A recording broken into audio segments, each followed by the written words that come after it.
स्वागत है आपका फाइनल ट्रेड में। नमस्कार, मैं हूं दीपांशु भंडारी। मंथली एक्सपायरी से एक दिन पहले बाजार में आप एक बार फिर से उतार चढ़ाव वाला पर दायरे का एक्शन देख रहे हैं। कल भी हमने देखा था मंडे के बड़े ब्रेकआउट के बाद कंसोलिडेशन वाला सेशन रहा। आज भी आप देख ही रहे हैं कंसोलिडेशन वाला सेशन है।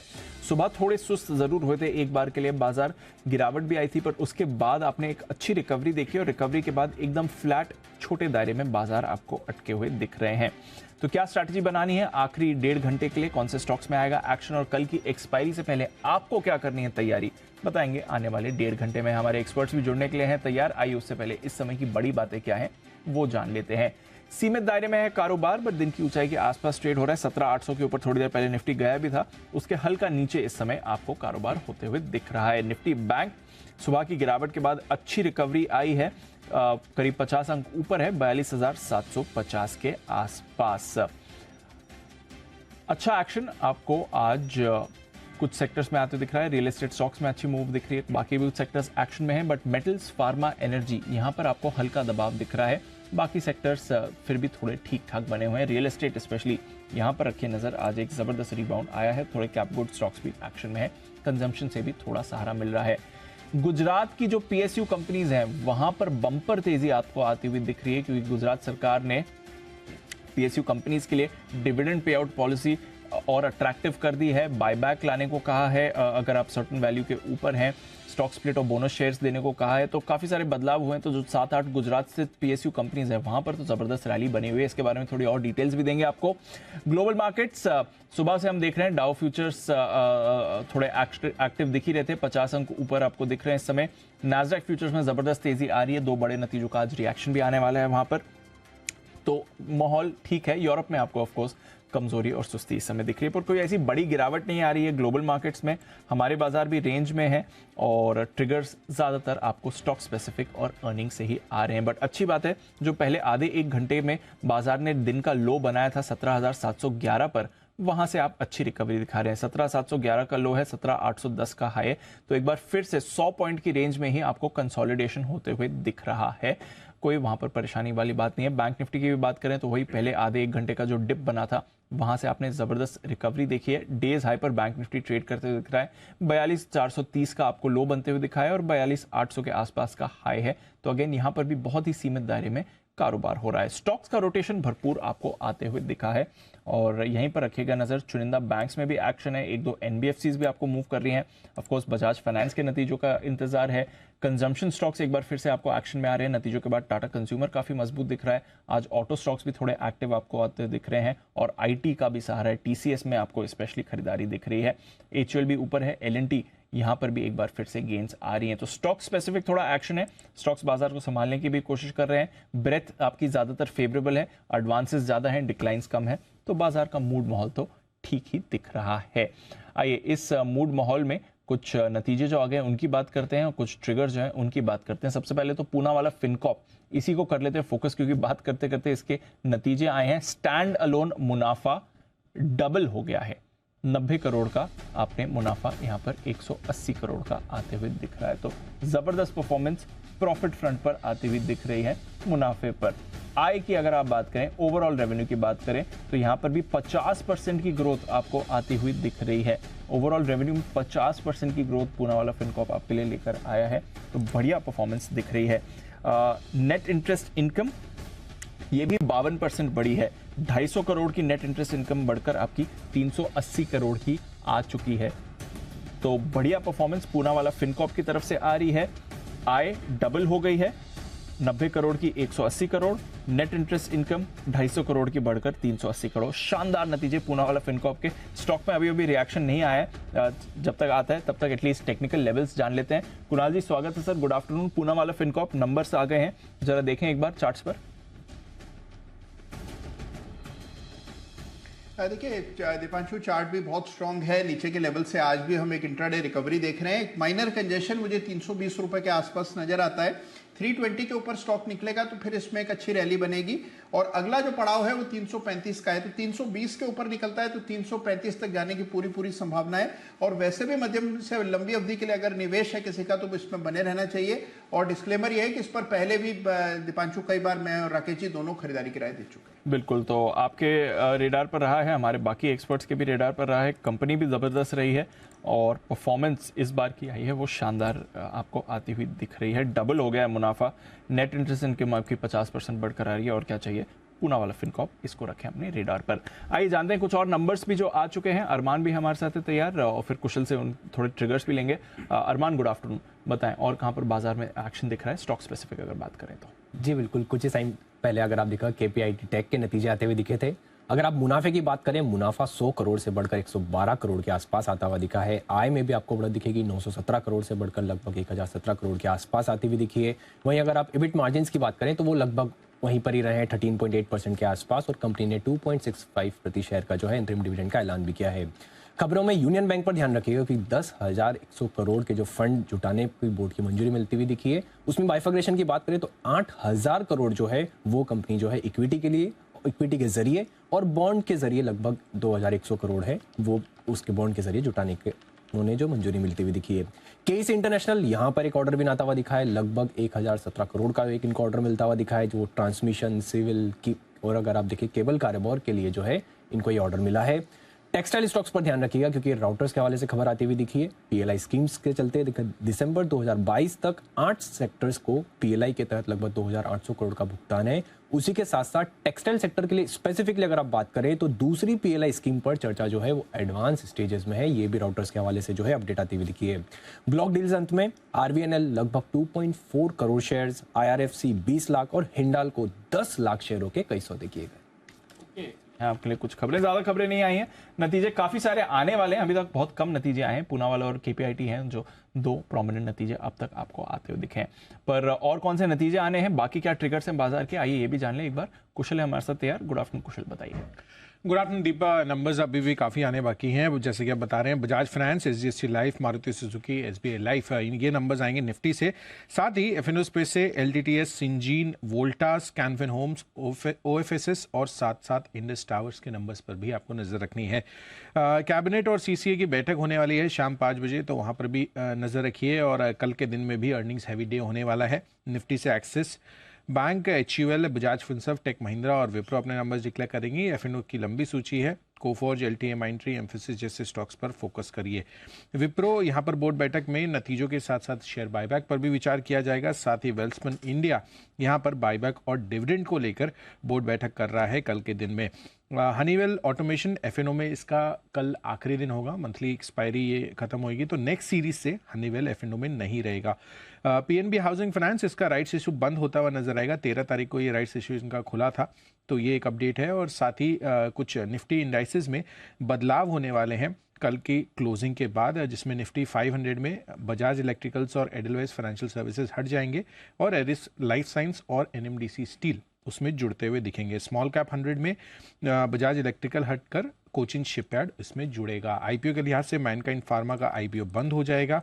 साथ ही एक्स डिविडेंड ट्रेड करेगा एबीबी इंडिया का share. RBI governor Shaktikanta Das साहब यहाँ पर ग्लोबल कॉन्फ्रेंस है फाइनेंशियल रेजिलियंस को लेकर, उस पर भी बातचीत करते हुए दिखेंगे सुबह 10:50 पे। साथ ही Q1 जीडीपी आंकड़े ग्लोबल इवेंट के लिहाज से आपको फोकस रखना है। यूएस के और अप्रैल महीने के यूरोप के कंज्यूमर कॉन्फिडेंस आंकड़े भी आते हुए नजर आएंगे, तो यहाँ पर आपको फोकस रखना है। और अंत में 28 अप्रैल ये भी अर्निंग्स हैवी डे होने वाला है। निफ्टी से अल्ट्राटेक सीमेंट है।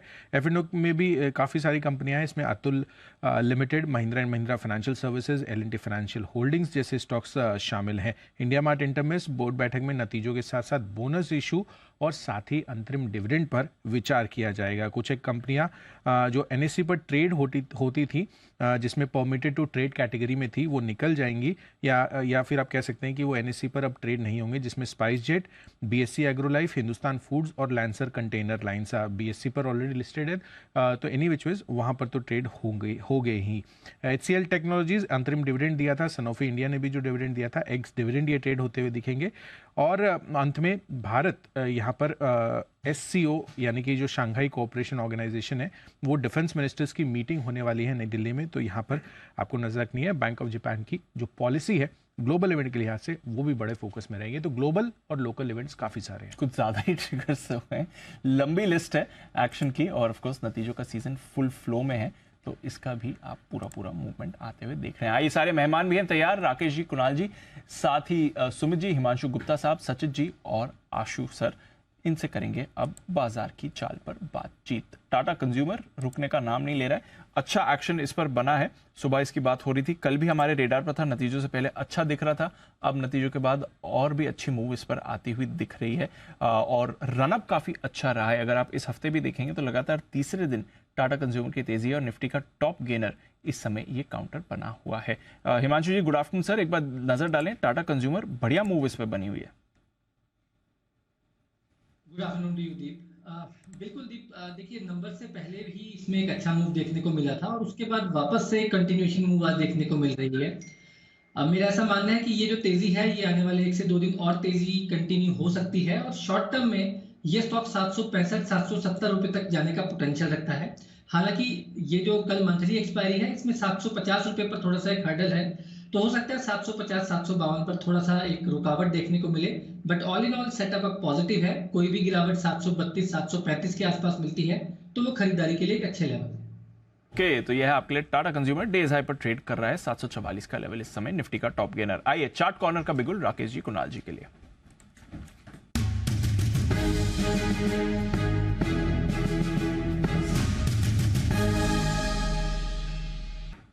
बताएं सर। दीपांशु, हमारा चार्ट कॉर्नर पिक है डाबर। बेहतरीन टेक्निकल स्ट्रक्चर है, एक लंबी करेक्शन के बाद एक बुलिश कैंडल बनी है, और जिस तरीके का टेक्निकल स्ट्रक्चर है, जैसे कल में हमने मैरिको में एक बड़ा अपमूव आते हुए देखा था, सेम डाबर के अंदर भी एक बड़े अपमूव की स्पेस है, पॉजिटिव क्रॉस ओवर है। Over to Kunal ji. देखिए, एक बड़ा सपोर्ट है डाबर के लिए 520 रुपए के आसपास दीपांशु, और हमने देखा है कि पिछली बार भी इन्हीं लेवल से टकराकर स्टॉक में 600-610 तक की एक बड़ी रैली बनी थी। इस बार भी हम देख रहे हैं कि 520 के आसपास स्टॉक को सपोर्ट मिला है और वापस से चार्ट पर एक बुलिश क्रॉसओवर चार्ट पर देखने को मिल रहा है।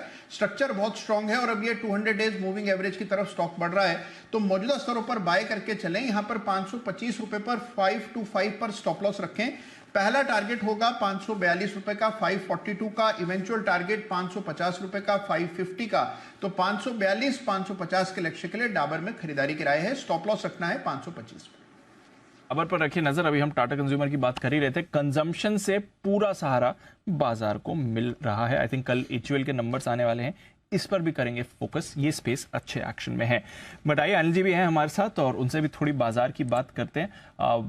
एक दिन के पॉज के बाद आज फिर से वही हो रहा है जब सेकंड हाफ में आप ज्यादा एक्टिविटी देख रहे हैं अनिल जी। इनफैक्ट जो सुबह के पहले आधे एक घंटे में लो बना था, उसके बाद बाजार वापस नीचे ही नहीं गया, सस्टेन्ड अपमूव या उसी लेवल में मेंटेन करा है और डेज हाई के आसपास ही आपको ट्रेड होते दिख रहा है। 100 पॉइंट की रेंज रही निफ्टी में, बट एक्शन वापस हल्का पॉजिटिव ही दिख रहा है। सर क्या, कैसे व्यू कर रहे हैं? मना किया था ना रात को, डाउन मत देखो, डाउन मत देखो। मना तो किया था ना 350 सुबह 8 बजे भी क्या बोला कर ली थी कि डरो मत उधर डरो देख मत, के। yes। कोई चिंता करने की बात नहीं है, फ्लैट खुलने दो, फ्लैट खुल के नीचे आए सही लेवल पे, yes। आराम से लो, अपने लेवल से लो, हड़बड़ी मत करना, जल्दबाजी मत करना, मौका देगा लेने का। 17,725 से 17,665 की रेंज में लेना है। इस रेंज में आएगा तो लेना ही लेना है, चुकना नहीं है। आज का लो 17,711 है, बिल्कुल। आप देख लीजिए 17,800 आ गया। 17,800 850 कंजेशन जोन है। अगर 850 के ऊपर बंद होता दिखेगा तो कल के लिए और तेजी की पोजीशन बनाएंगे। सुनो, और तेजी की हाँ, यहाँ से अगर 17,850 के ऊपर बंद होगा तो आपको भरोसा कम हो रहा है लगा, लेकिन तब तक 17,825 850 थोड़ा प्रॉफिट बुकिंग की रेंज में आ रहे हैं, तो फ्रेश खरीदारी या नहीं करेंगे, 850 नहीं अभी नहीं खरीदेंगे, या तो 850 के ऊपर ही खरीदेंगे या वापस 725 के आसपास आने दो तब खरीदेंगे। तो अपने लेवल से खरीदना है, लेवल से देना है। तो अभी यहाँ कुछ भी नहीं रहा। सवाल दूसरा बैंक निफ्टी का 42,760 के आसपास है, सेम 42,500 के आसपास खरीदने की बात थी। आज का लो 42,432 का है, वहाँ से ये ऊपर है। 42,850 42,950 के आसपास आएगा, वहाँ प्रॉफिट बुक करेंगे। फ्रेश खरीदारी बैंक निफ्टी में वापस 42,500-600 में करेंगे या फिर 43,000 पार होने के बाद, दोनों में से कुछ भी होगा। यहाँ पे नहीं करेंगे, हर लेवल पे हमेशा हर वक्त करना जरूरी नहीं है। Correct sir. अगर सही लेवल पे एंट्री करेंगे तो ही सही लेवल पे एग्जिट मिलेगा। बिल्कुल। कंप्यूटर में सिखाया था हमारे को, एसएडीपी हमारा एक पेपर चलता है। अरमान तुम्हारे नहीं था SADP? System analysis and data processing. नाम कुछ अलग हो गया था। हाँ, नाम थोड़ा इम्प्रूव हो गया उसमें। हाँ, तो उसमें हमको सिखाते थे गार्बेज इन गार्बेज आउट। तो आप गलत लेवल पे घुसोगे तो नुकसान करके निकलोगे, तो सही लेवल का इंतजार करें। 42,500 42,600 आएगा तो बैंक निफ्टी लेना है। 42,850 42,950 या 43,000 समझ लीजिए, वहाँ प्रॉफिट बुक करना है। निफ्टी में 17,725 के आसपास फिर से आए, वहाँ प्रॉफिट लेना है। 825 850 के आसपास आए, वहाँ देना है। 850 के ऊपर बंद होगा तो फ्रेश खरीदारी करेंगे, 43,000 के ऊपर बंद होगा तो एक ब्रेकआउट की फ्रेश खरीदारी करेंगे। क्रिस्टल क्लियर है एकदम, क्रिस्टल क्लियर है, परफेक्ट। बहुत बढ़िया। ऐसे मार्केट का एनालिसिस करना बहुत आसान काम है। लेवल्स अब दे रहा है क्लियरली, लेवल दे रहा है। 350 पॉइंट डाउन घटने से भी डर नहीं लगता, तब भी लेवल को रेस्पेक्ट करके वहीं से घूमता है। यही मार्केट सबसे बेस्ट है। अगर ऐसे मार्केट में आप इंडेक्स में ट्रेडिंग करके नहीं कमा सकते हैं तो ये समझ लीजिए आप गलत प्रोफेशन में आए। आप कभी नहीं कमा पाएंगे, कभी नहीं कमा पाएंगे। गॉट इट सर, मैं बहुत क्लियरली बोल रहा हूँ, और स्पेशली तेजी करने वाले ट्रेडर्स, क्योंकि आपको पहले सपोर्ट लेवल पे ही मार्केट घूमता है। अब इससे ज्यादा क्या करोगे? इससे ज्यादा क्या करोगे? और आपको ये पता है प्रॉफिट कहाँ बुक करना, वहीं जाके रुकता भी है। 17,800 के आसपास पूरे 2 घंटे से रुका हुआ है, 3 घंटे से कुछ नहीं किया। 3 घंटे में तक जिसको आराम से 17,800 के आसपास प्रॉफिट बुक करना है करो, जिसको 17,725 के आसपास लेना है उनको पूरा घंटा 1.5 घंटा दिया है, मिला है। तो मतलब ऐसा भी नहीं कि आपको चलती ट्रेन में चढ़ता है, चलती में ही उतरना है। ट्रेन भी आराम से स्टेशन पे रुक के आपको आराम से बोलिए, आराम से अपनी जगह ढूंढो, बैठो, सामान सेट कर दो, फिर चलेंगे। ठीक है, सेटल हो जाओ। बहुत बढ़िया मार्केट है, बेस्ट लेवल्स रिस्पेक्ट हो रही है। चलिए, तो ये एनर्जी के एनालिसिस लेवल्स पर आप बढ़िया ट्रेड कर सकते हैं। बाय द वे, लग रहा है एसएनपी ने टाटा ग्रुप की कंपनीज पर एनालिसिस करी है, उसके बाद रेटिंग अपग्रेड आ रहे हैं। प्यार आ रहा है इनका, लगता है प्यार आ रहा है। टाटा मोटर्स पर और जेएलआर पर कर दिया, अब टाटा पावर पर भी किया है। रेटिंग बढ़ाकर BB पॉजिटिव कर दी है, आउटलुक स्टेबल रखा है। सिमिलर एक्शन हमने देखा था टाटा मोटर्स पर भी। तो टाटा पावर की रेटिंग अपग्रेड करी है एसएनपी ने, BB पॉजिटिव कर दी है और आउटलुक भी स्टेबल कर दिया है। स्टॉक भी हल्का हल्का रिएक्शन इस समय दिखा रहा है। टाटा पावर, इसको अपने रेडार पर रखें। आई बिगुल की भी कतार है तैयार, चार्ट कॉर्नर आ चुका है। अगला बिगुल सुमित जी के लिए, सुमित का सुपर हिट।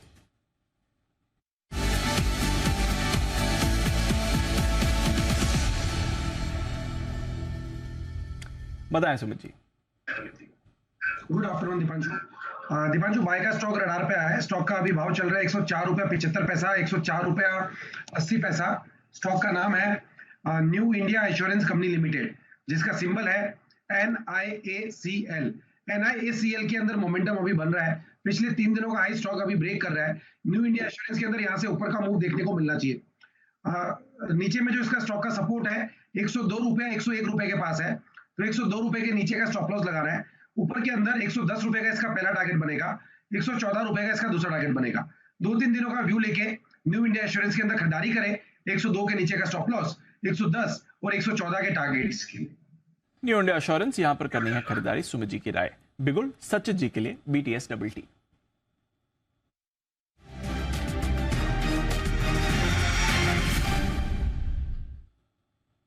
सचित जी बताएं sir. Good afternoon Deepanshu, good afternoon Anil ji. Deepanshu, पिछले बुधवार को हमने OMCs पे एक आउटलुक दिया था, उसमें से HPCL में हमने 250-255 के लेवल्स की बात की थी। लगभग वहां से 8% की अपमूव यहाँ पर नजर आई है। एंड अभी भी मुझे लग रहा है कि OMC से ज्यादा ध्यान देना ही चाहिए। जिस तरीके से रोलोवर्स हो रहे हैं, मुझे लग रहा है काफी बड़ी अपमूव यहाँ पर ऑलरेडी एस्टेब्लिश हुई है। एंड जो स्टॉक मैंने अभी वापस चुना है वो है BPCL का। जिस तरीके से पिछले 4 दिनों से इसने एक कॉन्ट्रैक्शन बना के रखा है, एक अच्छा कंसोलिडेशन नजर आया था।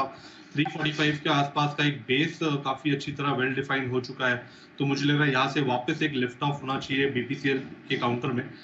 इंट्राडे के लिहाज से या फिर एक दिन के लिहाज से मुझे लग रहा है 356 के आसपास के स्विंग्स बनने चाहिए। तो खरीदारी करनी है BPCL के फ्यूचर्स में। ये लेवल्स में जो दे रहा हूँ वो अप्रैल सीरीज के ही है। स्टॉप लॉस आपको 345 पे लगाना है। पहला टारगेट होगा अराउंड 356 का एंड पोजीशन टारगेट होगा अराउंड 370 का। खरीदारी करनी है BPCL के फ्यूचर्स में। BPCL के फ्यूचर्स में खरीदारी करने की राय सचिन जी की आती हुई दिख रही है। एक जमाने में बीपीएसएल पर रिकमेंडेशन तभी आती थी जब इसका डाइवर्समेंट चल रहा था। हाँ, वो खबर आती थी। उसके बाद आना ही बंद हो गई, लेकिन अब फिर से एक्शन में आपको नजर आएगा। 345 का स्टॉप लॉस। कुणाल जी, राकेश जी ने सुबह जो काम नहीं किया या कम किया, जो भी समझ लो आप, उसकी भरपाई करने के लिए है तैयार। एक और बिगुल चार्ट कॉर्नर का।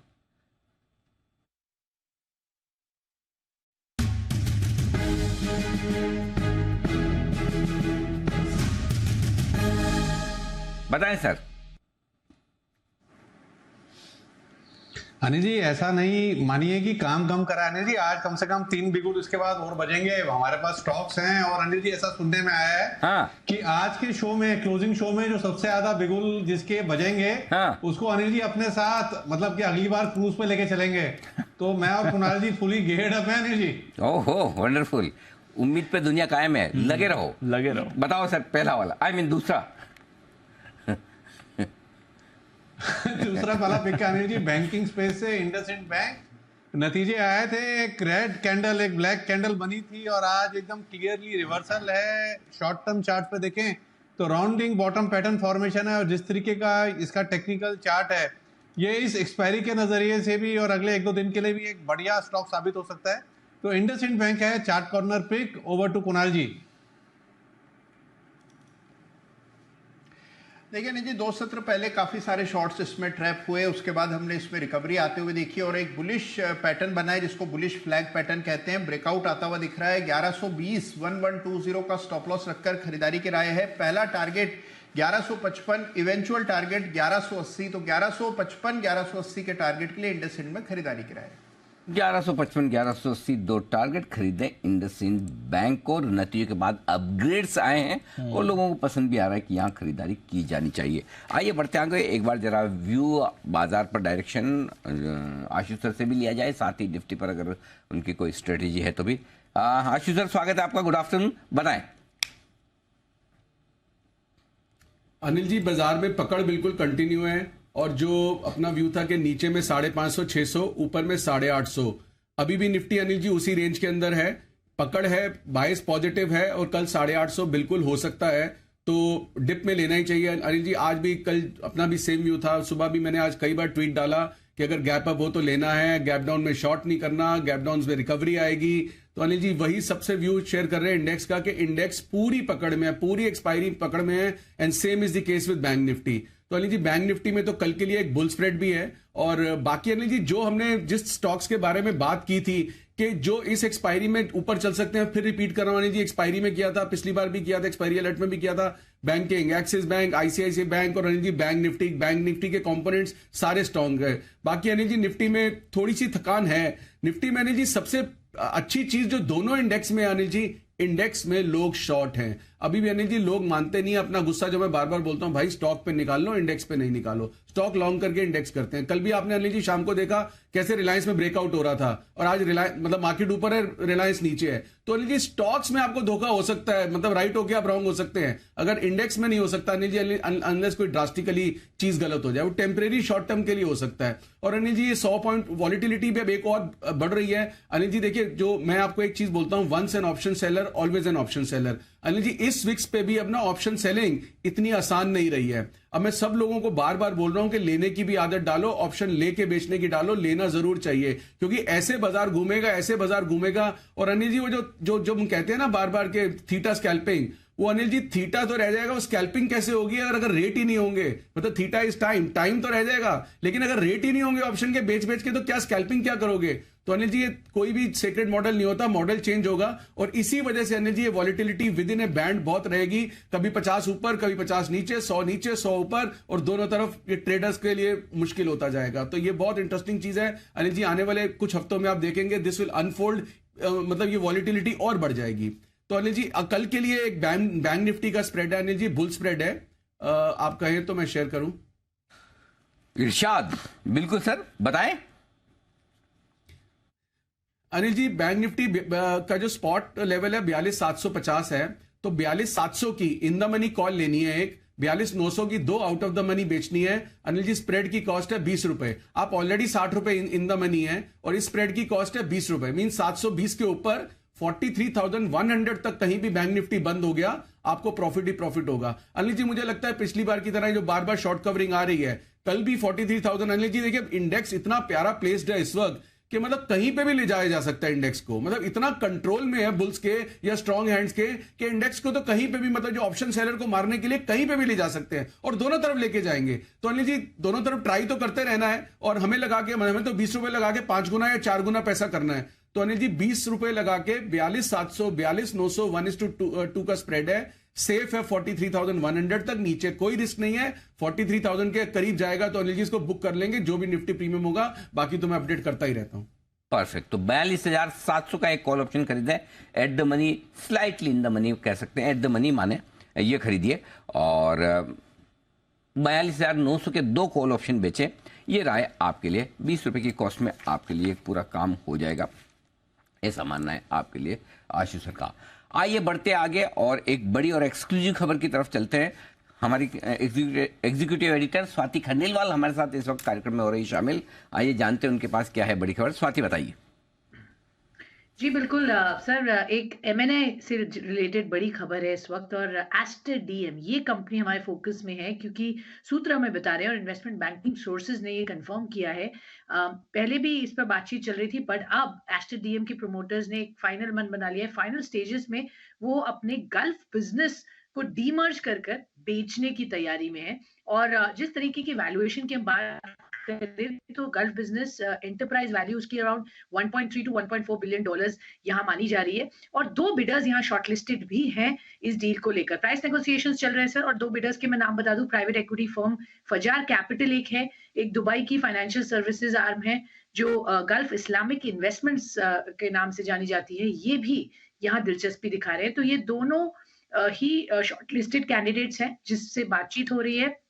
इनफैक्ट बातचीत पिछले 1-1.5 क्वार्टर से चल रही थी, बट अब समझ में आ रहा है कि वो फाइनली ये जो फर्स्ट क्वार्टर ऑफ FY24 है, इसमें ये डील हो ना हो कंप्लीट हो जाने की बात की जा रही है। कंपनी ने बिल्कुल क्लियर बताया है, इंडिकेट किया है कि उनको गल्फ बिजनेस से एग्जिट करना है, और क्योंकि उनको नहीं लगता कि उसकी सही वैल्यूएशन उनकी कंपनी, क्योंकि वो उनके साथ मर्ज्ड है, उसको सही वैल्यू दे पा रही है, इसलिए उनका डीमर्जर करने का ये प्लान पक्का है। तो फाइनल नेगोशिएशंस है जैसा हम बता रहे हैं, और कंपनी से हमने रीच आउट भी जब किया तो उन्होंने कहा एक रीऑर्गेनाइजेशन चल रहा है ग्रुप का, और जीसीसी बिजनेस को लेकर वो बातचीत जरूर कर रहे हैं, और जो भी अभी तक स्टॉक एक्सचेंजेस को उन्होंने कहा है उतना ही अभी वो कहेंगे, उसके बियॉन्ड नहीं बताना चाहेंगे। ओके, तो आप ये कह रहे हैं कि एस्टर डीएम अपना गल्फ का बिजनेस पूरा बेचने जा रहा है, यानी कि जो कुछ भी इनका बिजनेस खाड़ी देशों में है वो ये पूरा का पूरा बेचेंगे। उसके लिए 1.2 1.3 बिलियन डॉलर, यानी कि करीबन 9,000 करोड़ रुपए का वैल्यूएशन बताया जा रहा है।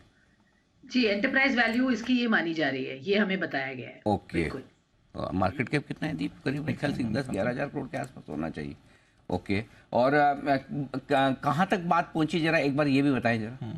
जी बिल्कुल, तो ये खबर आप देखेंगे, अगर गूगल भी करेंगे तो मालूम पड़ेगा। इस पर पहले भी कंपनी बातचीत चल रही थी, हमने भी इनफैक्ट अपडेट एक किया था, लेकिन कॉन्क्रीट डिसीजन नहीं हुआ था। हम अपडेट इसलिए देना जरूरी समझ रहे हैं क्योंकि अब ये एक फाइनल स्टेज पे बातचीत हो गई है।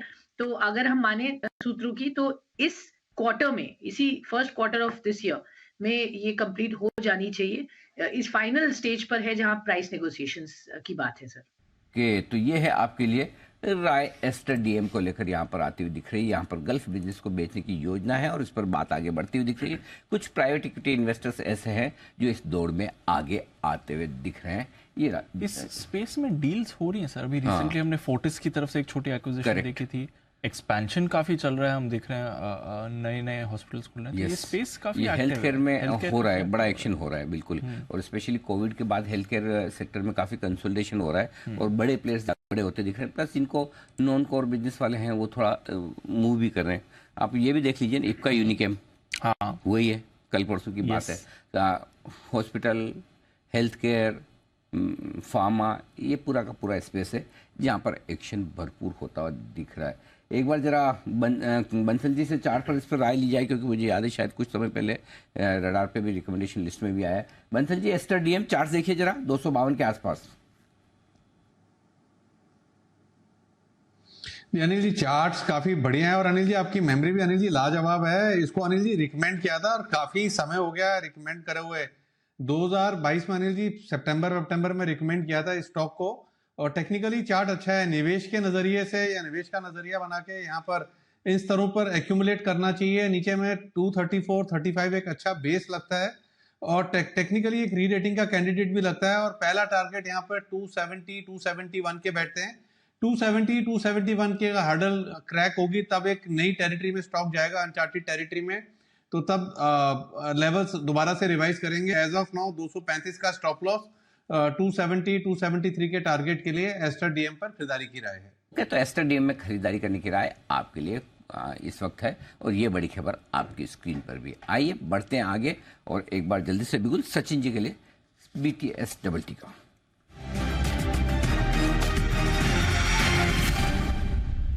सचिन जी बताएं सर। अनिल जी, और एक स्टॉक खरीदारी के रेडार पे है। ये पूरी सीरीज काफी अच्छी रही है। इस स्टॉक के लिए एक अच्छा कंसोलिडेशन नजर आया था। स्टॉक का नाम है कॉनकोर। रिकमेंडेशन हमने हमारे क्लाइंट्स को भी अभी दी है। जिस तरीके से यहाँ पर एक बेस बना है अपने 200 वीकली एक्सपोनेंशियल मूविंग एवरेज को काफी अच्छी तरह इसने रिस्पेक्ट किया है।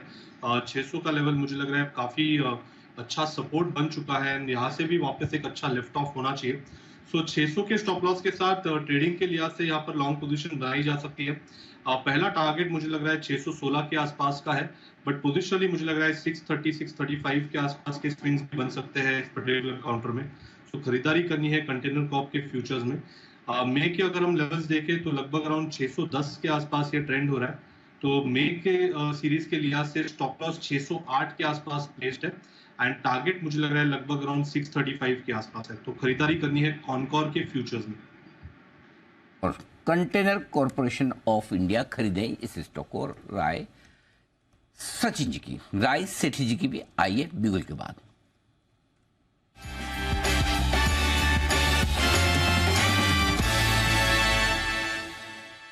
स्वागत है आपका सेठी साहब, बताएं सर क्या है इरादा।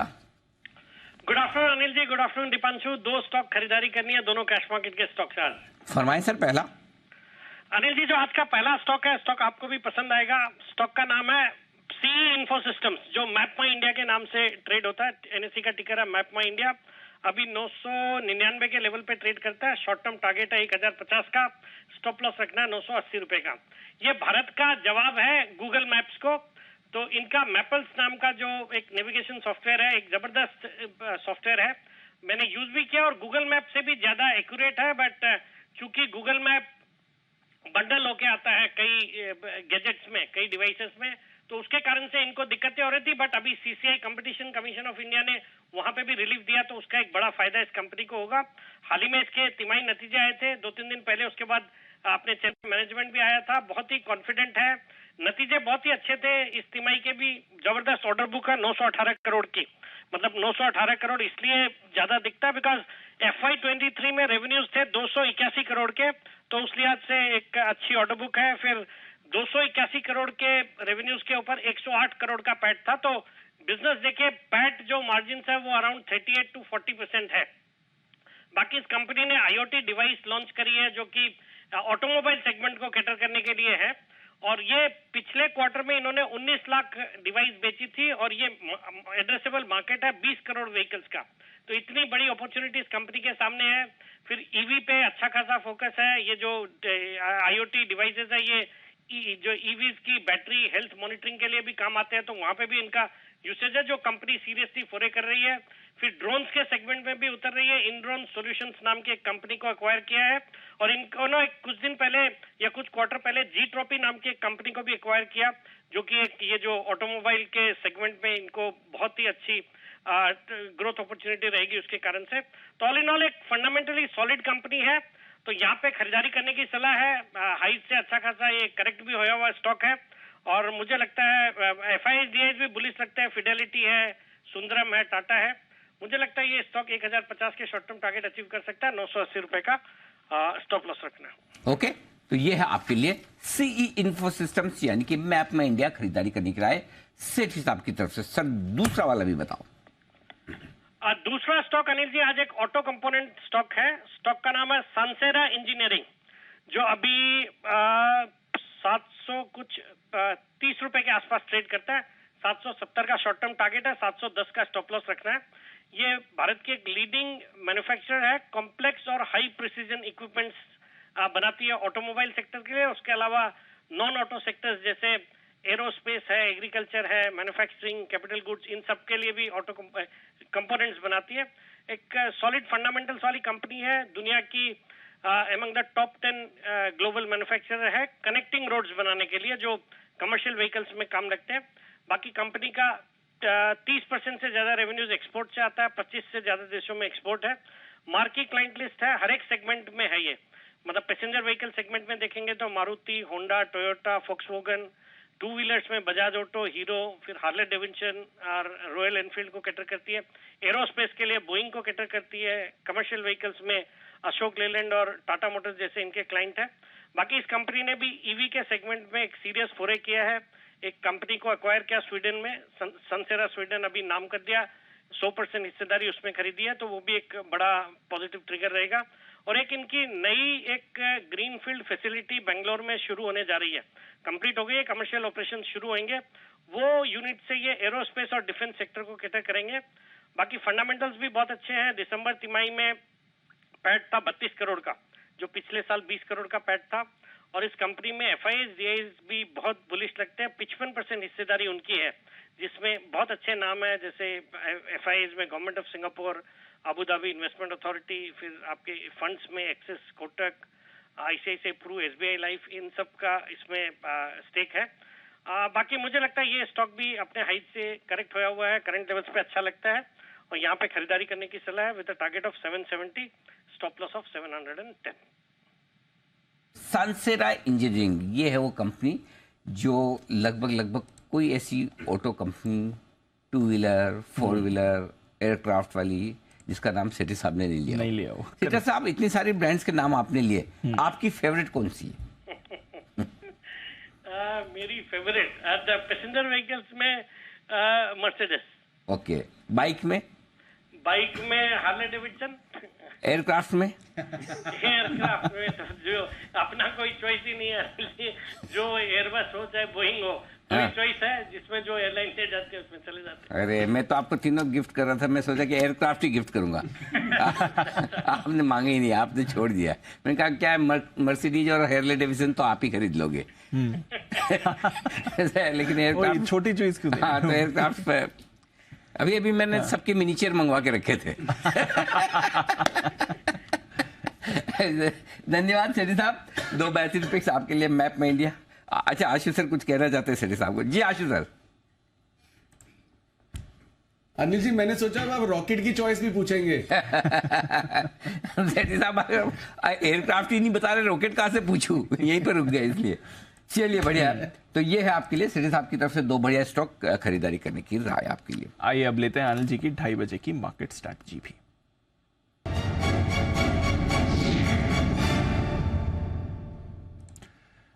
सर, सुबह से तेजी बनी हुई है। नैस्डैक फ्यूचर्स पर आज शाम का रिएक्शन देखना पड़ेगा। 1.25% ऊपर, 150 पॉइंट ऊपर नैस्डैक फ्यूचर्स है। डाउ फ्यूचर्स भी हल्की बढ़त दिखा रहा है, 50 पॉइंट ऊपर ट्रेड कर रहा है। यूरोप में गिरावट है, हालांकि निचले स्तरों से यूरोप के बाजार थोड़ा सुधर रहे हैं। एशिया भी कमजोर था, बट कोई ऐसी बड़ी गिरावट नहीं आई है। हम तो अपनी रेंज में ही है सर। तो दिग्गजों के नतीजे हैं आज अमेरिका में, जो कल बाजार बंद होने के बाद आए, जिन पर आज अमेरिका रिएक्शन देगा। तो ब्रॉडली आप अज्यूम करके चल सकते हैं कि अमेरिका में ट्रेडिंग सेशन ठीक ठाक ही होगा, क्योंकि जो डाउ फ्यूचर्स, नैस्डैक फ्यूचर्स ऊपर दिख रहे हैं आपको, वो मैक्रो न्यूज पर नहीं दिख रहे हैं, वो माइक्रो स्टॉक स्पेसिफिक न्यूज पर दिख रहे हैं। तो जब भी माइक्रो फैक्टर से स्टॉक स्पेसिफिक न्यूज से इंडाइसेस ऊपर या नीचे दिखे, वो भरोसे करने लायक ज्यादा होते हैं, है ना। मैक्रो पे तो अलग व्यू आ जाता है ना लोगों का। जैसे कल सारे डेटा खराब आए, रेसेशन वाले, तो डर लग गया, 350 गिर गए। अरे भाई, यही तो चाहिए था तुमको। रोज तो ये मांग रहे हो कि रेसेशन कब आएगा, परचेजिंग पावर कब कंज्यूमर का कम होगा, कब महंगाई कम आएगी। जब आए तो डर लग रहा है। सो मैक्रो डेटा को तो क्या आप दोनों तरह से देख सकते हो, लेकिन कंपनी के डेटा तो वैसे ही देखोगे ना, जैसे रिजल्ट अच्छे तो अच्छे, खराब है तो खराब है। तो इसलिए आज डाउ फ्यूचर्स और नैस्डैक फ्यूचर्स जो भी आपको मजबूती दिखा रहे हैं, थोड़ी भरोसे लायक है कि इसके विपरीत बहुत चले जाएंगे, इसकी संभावना कम है, अनलेस की कोई रिजल्ट और रात को कोई बड़ा आने वाला है। क्या आज रिजल्ट? मेटा का Facebook। हाँ, तो कोई वो नेस्डेक पे ज्यादा इम्पैक्ट डालेगा। तो कोई अगर ऐसा रिजल्ट आ जाए कर जाए वो तो अलग बात है, बट जो रिजल्ट कल बाजार बंद होने के बाद अमेरिका में आए उससे थोड़ा मजबूत सेशन होने की उम्मीद कर सकते हैं, और उसी के दम पर तो हम थोड़े ऊपर भी हैं आज, राइट। नहीं तो हमें ऊपर आने की जरूरत भी क्या थी वैसे देखा जाए तो। तो ओवरऑल हमारा जो डेटा है दीप ये बता रहा है, सुबह जो बात हुई 8 बजे सेम वही है, न इसको 17,700 के नीचे जाना है ना 17,800 के ऊपर जाना है। Okay, same 17,665 17,725 strong support zone है, 17,800 17,850 परफेक्ट सेलिंग जोन है, 800 850 की रेंज में आएगा बेचेंगे, नीचे आएगा 725 के नीचे वहां खरीदेंगे। 3 बजे के पहले का जो लेवल इंपॉर्टेंट है वो है एक ही 17,825। अगर 3 बजे के पहले 17,800 नहीं 17,825 के ऊपर निकलकर टिकना है, अगर वो टिका तो आप आज और कल ही में 18,000 के नजदीक जाते हुए निफ्टी को देख सकते हैं। अगर 17,825 आज 3 बजे के पहले निकला, हाँ तो कल फिर आपके लिए 100-150 पॉइंट की और जगह बन जाती है। 18,000 के नजदीक 17,950 18,000 तक आप कल ही जा सकते हैं, लेकिन आज 17,825 के ऊपर टिक के बंद होना चाहिए, उसके लिए चांस कम लगते हैं, लेकिन फिर भी अगर समझो डाउ फ्यूचर सुधर जाए कुछ हो जाए तो एक अलग बात है। अदरवाइज 800 850 प्रॉफिट बुकिंग है, 665 725 खरीदना है। क्लियर है? क्लियर है। बैंक निफ्टी आपका दिख रहा है सर 42,750, 42,500 42,600 की रेंज में आएगा तो वहां लेना है, ठीक है। और ऊपर में 42,800 के ऊपर टिकना जरूरी है।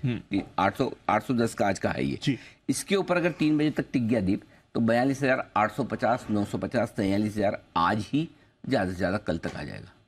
आज ही क्यों आ जाएगा? मैं बैंक निफ्टी में क्यों बोल रहा हूँ वो समझिए। पहले निफ्टी के डेटा बता दूं। 17,700 पर हाईएस्ट ओपन इंटरेस्ट से पुट में 2 करोड़ शेयर, 17,800 में हाईएस्ट ओपन इंटरेस्ट से 1 करोड़ 37 लाख शेयर का, इस बीच में 17,800 का पुट राइटर भी 1 करोड़ 13 लाख शेयर खड़ा है। तो कोशिश पूरी है तेजी करने वाले की 17,800 को पार करने की, और उसकी संभावना बन भी रही है क्योंकि तेजी की पोजीशन ज्यादा बेहतर है।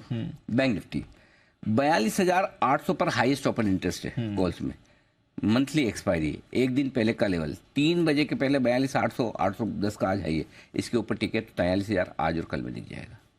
ओह गॉड, तो बड़े लेवल्स की तैयारी हो रही है, अगर हो रहा है टिक जाए तो। हाँ तब तक अगर नहीं होता है 42,700 800 थोड़ा रुकने की जगह, 42,500 600 फर्स्ट क्लास खरीदारी की जगह। समझ गया, ये आपका क्लियर कर लिया। Got it. तो मतलब एक नजर आपकी रहनी चाहिए कहाँ पे मारुति का रिजल्ट आ गया, नंबर्स और पहले लो नंबर्स कर लेते मार्क। 1840 करोड़ से बढ़कर मुनाफा 2620 करोड़ का है, थोड़ा अनुमान से कम है। 2800 करोड़ का हमारा अनुमान था, उससे हल्का कम आपको आते हुए दिखा है। कामकाजी मुनाफे की बात करें तो 2437 करोड़ से मुनाफा कामकाजी मुनाफा आपका बढ़कर आया है। ओवरऑल आय की बात करें तो 32,050 करोड़ की आपकी आय आती हुई दिखी है, 26,740 करोड़ की। हमारा अनुमान 32,500 का था, तो अगेन आय 450 करोड़ अनुमान से कम है। कामकाजी मुनाफा आपका 3,350 करोड़ का आया है, हमारा अनुमान 3,550 करोड़ का था। तो थोड़े हर पैरामीटर पर अनिल जी अगर आप देखें तो हल्के कमजोर हैं। मार्जिन्स बढ़कर 10.5% के आए हैं, हमारा अनुमान 10.9% का। अच्छे नंबर्स हैं मारुति के, पर कोई ऐसे रनअवे नंबर्स नहीं है, अनुमान से थोड़ा कम ही माना जाएगा इन्हें। हल्का हल्का बीट है, बड़ा बीट भी नहीं है, हल्का हल्का बीट है परसेंटेज वाइज अगर आप देखेंगे, बट डेफिनेटली अनुमान से कम आए हैं। मुनाफा करीब अनुमान से 180 करोड़ रुपए कम आया है। आय अनुमान से 450 करोड़ रुपए कम आई है। हमारा अनुमान 32,500 करोड़ का था, यहाँ पर आय आपकी 32,050 करोड़ की आई है। मार्जिन एक्सपेंशन हुआ है, बट अनुमान से कम एक्सपेंशन। ऑपरेटिंग प्रॉफिट कितना? 3350 सेम है, हमारा 3550 का अनुमान था। नहीं दीप नंबर्स अच्छे नहीं है, वही अनुमान से थोड़ा कम है। नहीं थोड़ा नहीं, मतलब ये नंबर्स आप ऐसे दे नहीं सकते, मतलब क्या कि जो नंबर्स दिखा रहे हैं इस वक्त आपको बीट चाहिए अनुमान से। बीट के बजाय नीचे नहीं। देखिए आय 32,500 की जगह 32,050, 450 करोड़ की मिस है। फिर आपका कामकाजी मुनाफा 3350 आया, 200 करोड़ कम आया, 200 करोड़ का कम। मार्जिन्स 40 बेसिस पॉइंट कम आया, मुनाफा 180 करोड़ कम आया। तो हर एक पैरामीटर पे नंबर्स मजा नहीं है, हर उस पे मिस किया ना मजा नहीं है। ये नंबर ऐसे दमदार नहीं। तो जैसा 2 व्हीलर ने नंबर की शुरुआत की थी बजाज ऑटो ने, अब आप सोचो बजाज ऑटो अच्छे नंबर के बावजूद ढीला ही पड़ा है, तो मारुति तो फिर ये नंबर्स बढ़िया तो नहीं मानेंगे हम। नहीं मानेंगे ना बढ़िया तो नहीं मानेंगे।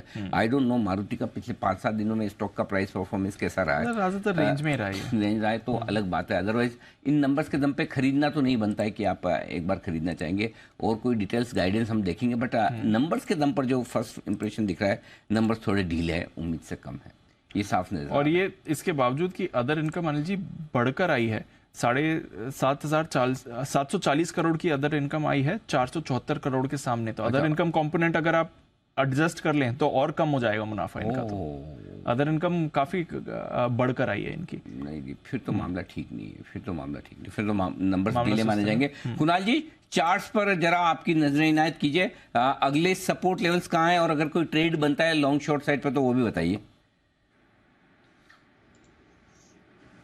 अनिल जी देखिए, सबसे पहले एक चीज़ याद रखनी चाहिए कि 3 दिनों से शेयर थोड़ा थोड़ा करके नीचे सरक रहा है और नीचे आया है, और मुझे लगता है कि अनिल जी 8400 के आसपास एक सपोर्ट है। ये लेवल अगर टूटा तो आपको यहाँ पर 8250 8300 के जो रिसेंट लोज है वहां तक स्टॉक लुढ़कता हुआ नजर आएगा। तो कमजोर चार्ट है और इसमें हमने इंट्राडे में एक बड़ा सेल ऑफ देखा है। अभी जो ये 15 रिजल्ट आने के बाद बड़ा वॉल्यूम भी हुआ डेरिवेटिव्स में। तो मुझे लगता है कि अगर 8400 का लेवल टूटा तो और नीचे के लेवल्स देखने को मिलेंगे। तो फिलहाल वेट एंड वॉच करें, 8400 के नीचे स्टॉक कमजोर होगा, 8250 का टारगेट।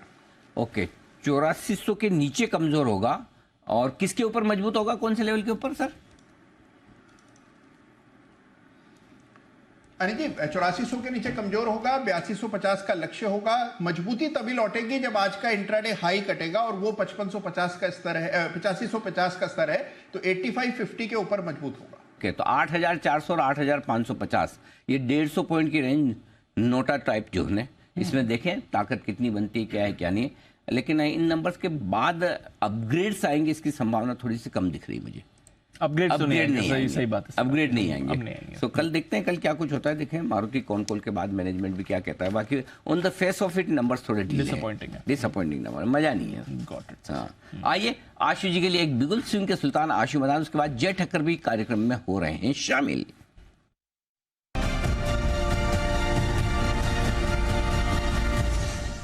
बताएं सर। अनिल जी, विप्रो की रिजल्ट हैं तो अनिल जी मुझे लगता है कि बाकी आईटी कंपनीज के चलते और बायबैक की न्यूज़ के बाद तो मतलब इसमें कोई बहुत बड़ा ट्रैक्शन देखने को नहीं मिला।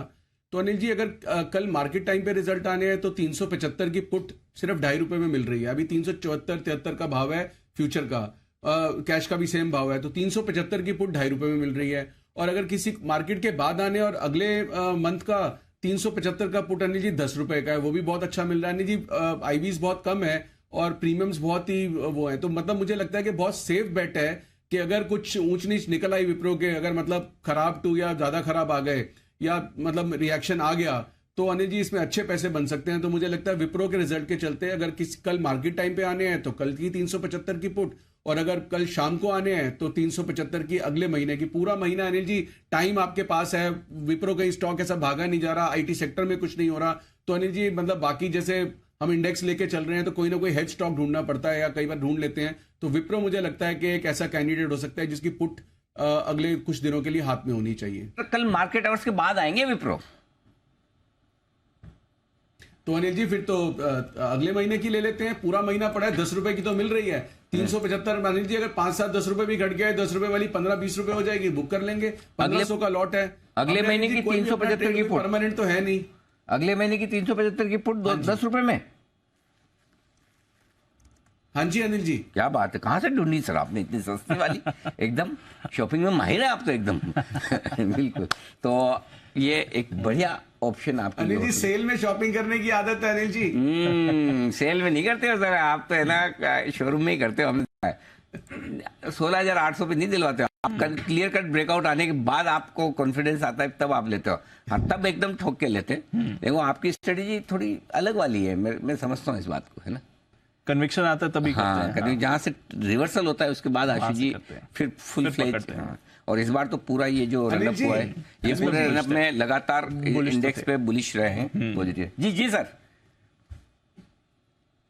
अनिल जी जब लेना होता है तो पूरा कन्विक्शन आता है तब लेते हैं, और बेचने में थोड़ा सा भी शक होता है तो बेच देते हैं अनिल जी। वैसे ही है, बढ़िया हुआ वैसा आप पुलिस में नहीं है। नहीं तो पता चला जरा से शक हुआ अंदर पकड़ के धुलाई शुरू। मतलब बाहर तभी निकालूंगा जब पूरी तरह से क्लीन हो जाएगा आदमी। करेक्ट, ये जैसा हाल है। तो 375 रुपए वाला पुट आपको खरीदना है विप्रो का 10 रुपए में। एक बिगुल कुणाल जी राकेश जी के लिए चार्ट कॉर्नर का।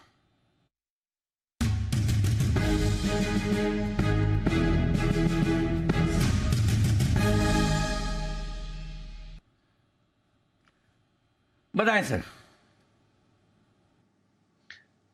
अनिल जी, ऑटोज में अशोक लीलैंड काफी अच्छा लग रहा है। कल के सत्र में एक रिवर्सल देखने को मिला था और जिस तरीके से टेक्निकल स्ट्रक्चर है, बाकी कई ऑटो काउंटर्स ने इस सीरीज के अंदर एक अपमूव दिया। अशोक लीलैंड सिर्फ कंसोलिडेट कर रहा था, अब इसका नंबर लगता है। तो अशोक लीलैंड को खरीदे 138 रुपए 50 पैसे, 138.5 का स्टॉप लॉस लगाना है, 144 145 के टारगेट के लिए अशोक लीलैंड है चार्ट कॉर्नर पिक।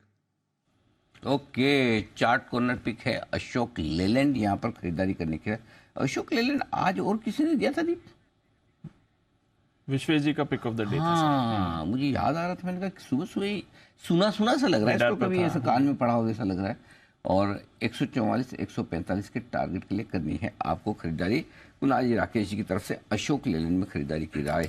ओके, और इस बीच जी तानला के नंबर्स, तानला के भी नंबर्स आ रहे हैं और मारुति में भी एक अपडेट आ रहा है, वो भी मैं तो पहले आप तानला के नंबर बता दें। मारुति का एक इंपॉर्टेंट अपडेट है। 870 करोड़ से घटकर आए 833 करोड़ की आई है। हालांकि मुनाफा 116 करोड़ से बढ़कर 120 करोड़ का आया है। तो मुनाफा इन्होंने अपना मेंटेन कर लिया है, बट आय में गिरावट आती हुई दिख रही है। 870 करोड़ की आय अब 833 करोड़ पर आपको आती हुई दिख रही है। ये है आपके लिए तानला के नंबर्स, फर्स्ट कट नंबर्स जो आपके सामने मैं दे रहा हूँ। स्टॉक भी कुछ ज़्यादा खास नहीं है, 1% कमज़ोर आपको दिख रहा है इस समय। नंबर्स कुछ ज़्यादा स्पेशल दिख नहीं रहे हैं अनिल जी, तानला के नंबर्स। आप मारुति का कुछ कह रहे थे? हाँ, मारुति में एक अभी खबर जो फ्रेश होती है देखिए, वो बड़ी इंपॉर्टेंट और पॉजिटिव भी है। 10 लाख गाड़ियां और बनाने की कैपेसिटी। जरा कैपेक्स प्लान क्या अनाउंस किया, जरा एक बार देखिए। मारुति का व्हीकल उत्पादन की सालाना क्षमता 10 लाख यूनिट से बढ़ानी। 10 लाख यूनिट, वाह, मेजर कैपेक्स। और ये बड़ा कैपेक्स है ये लीडरशिप की तरफ। 10 लाख यूनिट मतलब उनकी 6-7 महीने का जो सेल्स होती है वो बढ़ा रहे हैं हर ईयर। तो ये पॉजिटिव है, बड़ी सेल्स एक्सपेक्ट कर रहे हैं मतलब ये मैं एकदम अभी वही पढ़ रहा था, मैंने कहा कुछ तो आया, बड़ा कैपेक्स प्लान है ये मारुति की तरफ से आता हुआ दिख रहा है। और स्पेशली जब डोमेस्टिक मार्केट में स्ट्रेंथ है, यहाँ डिमांड है और मारुति का बिजनेस ज़्यादा डोमेस्टिक मार्केट पर डिपेंडेंट है, मुझे लगता है ये एक अच्छी चीज़ है। ये बढ़िया खबर है मारुति को लेकर। तो इसलिए जो आप देखिए, कुणाल जी कह भी रहे थे, नीचे में 8,400, ऊपर में 8,550, एग्जैक्टली उसी रेंज को ट्रेड कर, नीचे 8,425 से स्टॉक घुमा है और ये खबर के दम पर घुमा है। ये घुमा है, मैं इसलिए बोलूँ, मैंने कहा एकदम से स्टॉक में जो स्पाइक आया है वो इस एक्सपेंशन प्लान के दम पर आया। ये एक्सपेंशन प्लान काफी अच्छा, बेसिकली फ्यूचर ग्रोथ का इन्हें कॉन्फिडेंस, फ्यूचर ग्रोथ का आपको एक वो ब्लूप्रिंट मिल गया। कल मारुति के मैनेजमेंट से जब बात करेंगे तो डिटेल में समझेंगे कि इतना बड़ा एक्सपेंशन प्लान करने की वजह क्या है, पहली चीज। दूसरा, इस एक्सपेंशन प्लान का पैसा, आई एम श्योर मारुति के पास कौन सी पैसे की कमी है, हाँ, वैसे तो ही, लेकिन फिर भी ये समझेंगे तो ये बड़ी चीज आई है आपके लिए मारुति को लेकर। ये एक अच्छी चीज भी है जो समझना चाहिए। बिल्कुल, तो चलिए मारुति पर है नजर और स्टॉक भी सुस्त नतीजे बट बड़ा एक्सपेंशन प्लान आपके सामने आ रहा है। गुजरात चले? गुजरात चले, बिल्कुल चलते। सो आई थिंक जय की कॉल ले लें। जय है क्या? कॉल आई हुई है। हाँ, जय आके गुड आफ्टरनून बोला नहीं तो पता नहीं चला। जय आ गए आप? जी अनिल जी, काफी समय से हूँ अनिल जी। अच्छा, वेरी गुड आफ्टरनून। अनिल जी, आप गिफ्ट दे रहे थे जब सेठी साहब को, तो मुझे ऐसा लगा मुझे भी कुछ पूछेंगे अनिल जी, पूछा नहीं आपने। अच्छा, आपको भी गिफ्ट चाहिए सेठी साहब की तरह वाला सेम? अरे जी नहीं ऐसा नहीं बताइए सर, आपकी क्या इच्छा है? अभी दिलवाता हूँ सेठी साहब से, बताइए। नहीं अनिल जी, आप अच्छा सेठी साहब से दिलवा दीजिए, एयरक्राफ्ट ही दिलवा दीजिए, फिर उनको नहीं चाहिए, मैं ले लेता हूँ। बिल्कुल, तथास्तु, आपकी इच्छाएं पूरी हो, हम तो यही चाहेंगे। देखो क्या है बंसल जी, अगर जय ठक्कर एयरक्राफ्ट लेंगे तो कभी कभार तो हमें भी फ्री में जाने को मिलेगा कि नहीं बंसल जी? बिल्कुल अनिल जी, फ्री में क्या मिलेगा अनिल जी, उड़ाने के लिए तो हमको ही बुलाएंगे अनिल जी। सिर्फ मेरे और कुणाल जी के पास ही लाइसेंस है अनिल जी। ओके, उड़ाने का अनिल जी। प्रोग्राम कैंसिल, जय बोलेंगे अगर ऐसे ही पायलट रखने तो इससे बढ़िया मैं पैदल ही क्यों ना चलूं। ओके, जय के लिए बिल्कुल। कार अगर इतनी स्लो चलती हो तो पता नहीं फ्लाइट कब पहुंचेगी। हाँ, कुणाल जी की तो कुणाल जी तो फ्लाइट में बैठने के लिए भी उनको तो लाइसेंस लेना चाहिए। इतना स्लो गाड़ी चलाने वाला आदमी इसको कोई फ्लाइट में अलाउ कैसे कर सकता है बैठने का? एक मिनिमम स्पीड लिमिट भी होनी चाहिए उनके लिए। मतलब कोई एकदम फास्ट आदमी ना, उसको बढ़िया सजा देनी हो ना, कुणाल जी की गाड़ी में 6 किलोमीटर का चक्कर लगवा दो। सच्ची बता, खुद ही अपने आप। हाँ, खुद ही अपने आप। मतलब आशु जी ने बहुत किया है ट्रेवल उनके साथ में, आशु जी जानते हैं अच्छी तरह से इस बात को। ओके, जय के लिए बिल्कुल।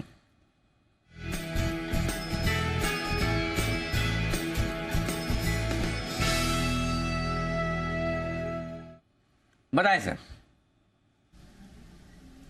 अनिल जी, मैं फ्यूचर्स खरीदना है चंबल फर्टिलाइजर्स का। 282 पर ये ट्रेड कर रहा है अभी, एंड इसमें अनिल जी स्टॉप लॉस जो नीचे में रहेगा that would be at 275, and target निकल कर आ रहा है अनिल जी इसका 293, ये फर्स्ट टारगेट है। एंड अगर इसके ऊपर ब्रेकआउट आ जाता है 293 के ऊपर, तो 305 तक के भी लेवल्स आपको आते हुए देखने मिलेंगे अनिल जी। बहुत ही बढ़िया एक ब्रेकआउट अभी तक आया नहीं, मैं एंटिसिपेट कर रहा हूँ कि पॉसिबिलिटी है यहाँ पे ब्रेकआउट आने की। जो हिसाब से एक inverse head and shoulders pattern form हुआ इसके डेली चार्ट्स पर, तो मुझे और क्लियरली एक हमें शॉर्ट कवरिंग भी अच्छी आते हुए देखने मिली ये स्टॉक में, ये सीरीज में फ्रॉम द लोअर लेवल्स, और इंडिकेटर्स भी क्लियरली एक रिवर्स हो चुके हैं from sell to buy. So looking at all of these parameters, मुझे ऐसा लग रहा है कि चंबल फर्टिलाइजर्स में एक अच्छा मूव हमें आते हुए 3-4 दिनों में देखने मिल सकता है। ओके, तो चंबल में 3-4 दिनों में एक अच्छे मूव की है तैयारी, खरीदारी की राय जय की तरफ से। आइए बढ़ते आगे और एक और बड़ी खबर पर फोकस कर रहे हैं। मारुति की जो डिटेल्स आप मांग रहे थे, कॉस्ट नहीं उन्होंने दिए कि कितना खर्च करने वाले हैं, बट एसेंशियली कह रहे हैं कि मानेसर में इनकी जो यूनिट है वो 13 लाख यूनिट्स प्रति साल की कैपेसिटी की है, वो फुली यूटिलाइज हो रही है। अच्छा। गुजरात में जो इनका प्लांट है वहां से भी ये सानंद से भी इनको आ रहा है। सानंद खैर ज्यादा एक्सपोर्ट का है, बट वहां से भी ये कुछ ले रहे हैं इंटरनल यूज के लिए। अब ये कह रहे हैं कि 10 लाख की यूनिट लगाने वाले हैं। इंटरनल अक्रूवल से ही इसको फंड किया जाएगा। कहां पर एग्जैक्टली होगा, कितना वो होगा, वो डिटेल्स अभी आना बाकी, उस पर बोर्ड फाइनल फैसला लेगा। बट इन प्रिंसिपल अभी एक्सपेंशन की मंजूरी मिल गई है ये 10 लाख की यूनिट की, क्योंकि मार्केट में ग्रोथ बहुत ज्यादा है, एक्सपोर्ट्स भी डिमांड अच्छी आ रही है, तो इसलिए अब इन्हें कैपेसिटी बढ़ानी पड़ रही है। इंटरनल अक्रूवल से इसको फंड किया जाएगा। तो इंटरेस्टिंग है। तो 2-3 चीजें इसमें, एक तो ये कि अभी 13 लाख यूनिट की इनकी कैपेसिटी है, हाँ, जो पूरी कंप्लीटली पूरी की पूरी यूज हो रही है। Point number 1। Point number 2, 10 lakh unit से और बढ़ा रहे हैं, और बढ़ाने जा रहे हैं मानेसर और गुरुग्राम। नहीं, वो कह रहे मानेसर गुरुग्राम फुली यूटिलाइज्ड है, अब देखो कहाँ करते हैं वो उन्होंने नहीं कहा कि कहाँ कर रहे हैं। मानेसर गुरुग्राम में बढ़ाने की योजना है, वहां पर भी बढ़ा रहे हैं। तो दो चीजें हो गई, ठीक है।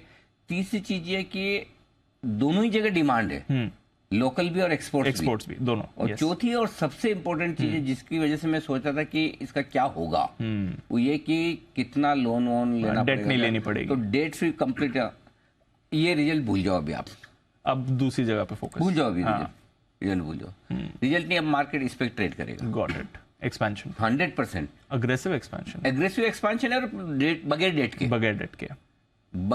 एग्रेसिव एक्सपेंशन, ये मारुति को ड्राइव करेगा, ये ड्राइव करेगा। समझ गया। आई थिंक ये बड़ी चीज है दीप, इस पर फोकस करना चाहिए। तो अब आज आप खाली एक लेवल पे फोकस करें, 8,550। अगर आज उसके पार निकल कर टिक्कर बंद होने की तैयारी हो तो फिर शायद ब्रेकआउट आता दिखेगा। तो कुणाल जी की एब्सेंस में मारुति के ब्रेकआउट की जिम्मेदारी बंसल जी को नहीं दे रहा मैं। बंसल जी को ना, फिर क्या बंसल जी बोलेंगे मैं इसी में बिजी रह गया, दूसरा काम नहीं कर पाया। तो मैं एक काम करता हूँ, सुमित जी है ना, सुमित जी है बिल्कुल सुमित जी, मारुति में ब्रेकआउट आते ही आप बता दीजिएगा। जी अनिल जी, हाँ, आपके भरोसे है सारा काम। हाँ, देखो दीप, ये बड़ी चीज है, ये बहुत इंपॉर्टेंट चीज है। आप देखो स्टॉक इसीलिए पूरा दिखा, इंटरनल अक्रूवल से बड़ा एक्सपांशन और दोनों तरफ डिमांड है, ये बहुत स्ट्रॉन्ग कमेंट्री है मारुति की। इसे तो एक तरह से फ्यूचर आउटलुक की मान। अब रिजल्ट छोड़ दो कि 200-500 करोड़ का जो भी टॉप लाइन में नीचे आया है, 200 करोड़ का एबिटा नीचे आया, वो छोड़ दो, वो काम का नहीं है। काम की चीज ये है जिस पर स्टॉक रिएक्ट करेगा। ओके, चलिए बढ़ते आगे। गुजरात सरकार ने राज्य की सरकारी कंपनी के लिए डिविडेंड और बायबैक के नए नियमों की है घोषणा, और किन शेयरों पर रहेगा फोकस, जरा एक बार समझ लें। डिटेल्स लेकर अरमान हमारे साथ तैयार है। अरमान बताएं। जी सर, गुजरात सरकार ने अगर आप बात करें तो लगभग उन्होंने सारी जो गुजरात की लिस्टेड कंपनीज हैं उसमें उन्होंने डिविडेंड के लिए, बोनस के लिए, बायबैक के लिए, स्प्लिट के लिए, सबके लिए उन्होंने नॉर्म्स निकाले हैं कि ये चीज़ें होगी तो आपको ये चीज़ें करना पड़ेगी। अब मैं वन बाय वन सबसे पहले डिविडेंड की अगर बात करूँ तो डिविडेंड का फंडा उन्होंने ये बोला है कि जो कंपनी का जो टोटल मुनाफा होगा उसका 30% या फिर नेट वर्थ का 5%, जो भी ज्यादा होगा उसका आपको डिविडेंड देना पड़ेगा। अब उस हिसाब से आप कैलकुलेशन करके देखें तो कंपनियां जिन जिन के डिविडेंड जो आते हैं अभी जो बकाया बच जाता है कि इस कैलकुलेशन के हिसाब से उनको डिविडेंड पे करना पड़ेगा। जीएनएफसी जहां पे 24 रुपए का डिविडेंड आता है, गुजरात अल्कलीज 31 रुपए, जीएसएफसी 12 रुपए, जीएसपीएल 11 रुपए और 8, 5, 5 ये ऐसे जो 7 जो कंपनियां हैं उनका आता हुआ दिखेगा। और उसी के हिसाब से जितना डिविडेंड बाकी है, अगर आप उसको मौजूदा मार्केट कैप के हिसाब से यील्ड दिखा के देखें तो सबसे ज्यादा जीआईपीसीएल का आता है लगभग 9% का, इसीलिए आपको शायद अपर सर्किट पर भी दिख रहा है वो। जीएसएफसी वहां पर 9%, गुजरात अल्कलीज 5%, जीएसपीएल 4% और बाकी के सारे स्टॉक भी लगभग 1 से 4% के आसपास हैं। अब ये वाली बात तो डिविडेंड की हुई। अब बायबैक के लिए उन्होंने क्या नॉर्म्स दिए हैं? बायबैक के लिए उन्होंने कहा है कि जो आपकी नेटवर्थ है वो 2000 करोड़ और उसी के साथ साथ अगर आपकी बुक्स में 1000 करोड़ से ज्यादा का कैश हो तो आपको बायबैक लाना पड़ेगा। अच्छा, तो अभी हमारे पास डेटा 30 सितंबर का डेटा है, उसमें सिर्फ एक ही कंपनी है जो अभी इसको सेटिस्फाई कर रही है, वो है जीएनएफसी, क्योंकि उनकी नेटवर्थ तो बहुत सारी कंपनियों की 2000 करोड़ से ज्यादा है, पर इनकी बुक्स में जो कैश है वो लगभग 1370 करोड़ का है। तो उस हिसाब से जीएनएफसी यहां पर भी शॉर्टलिस्ट हो जाता है, जहां पे डिविडेंड भी इनको अच्छा है और उसी के साथ साथ जो बायबैक है वो भी इनको लाना पड़ सकता है। हालांकि अगर आप देखें तो यूए की स्टॉक जीएसपीएल भी हो जाता है, पर क्योंकि उनकी बुक्स में 30 सितंबर को अगर आप कैश देखेंगे तो 950 करोड़ का ही था, तो उस हिसाब से देखें तो थोड़ा डाइसी है, पर ओवरऑल जीएनएफसी तो इस कैटेगरी में होता ही है क्लिक। और उसी के साथ साथ सर एक और चीज इंटरेस्टिंग ये भी है कि जीएसएफसी की अगर स्पेसिफिकली बात करें तो जीएसएफसी का कई सारी जो गुजरात की जो इन कंपनियों के नाम बताएं, टोटल 7 कंपनियां, उसमें से 4 कंपनियों में उनकी ऑलरेडी हिस्सेदारी है। गुजरात गैस में 7% के आसपास, जीएनएफसी में 20%, जीआईपीएसीएल में 15%, गुजरात अल्कलीज की लगभग 2.3% के आसपास उनमें हिस्सेदारी है। और उनका अगर आप पर शेयर वैल्यूएशन में निकालें तो भी वो 106 रुपए का आता है। तो इन सब में जो अगर डिविडेंड अगर बढ़ेगा या फिर बायबैक आएगा तो हो सकता है कि जीएसएफसी जो लगभग इन चारों कंपनियों में अगर आपको दिखेगा अच्छी खासी होल्डिंग करते हैं तो यहां पर फायदा होता हुआ दिख सकता है।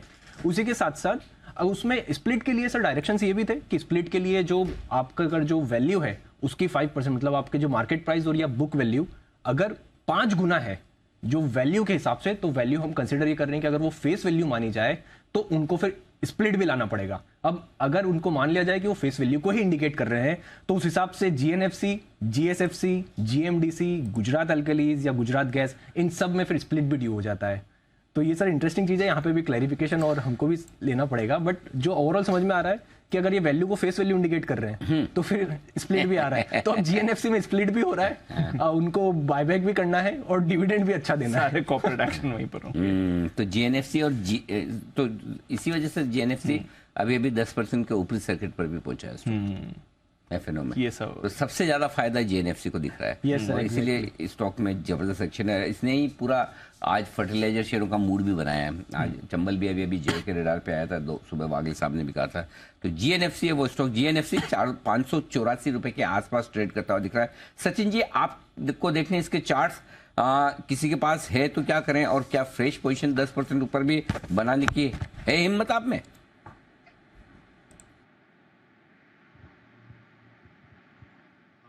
अनिल जी, इनफैक्ट स्ट्रक्चर तो काफी अच्छा रहा है जीएनएफसी का, एंड इमीडिएट बेसिस पे जो एक बेस इसने बना दिया है लगभग अराउंड 550 540 इस पर्टिकुलर जोन में, तो आई थिंक लॉन्ग टर्म के लिहाज से तो जरूर इसे कंसिडर करना ही चाहिए।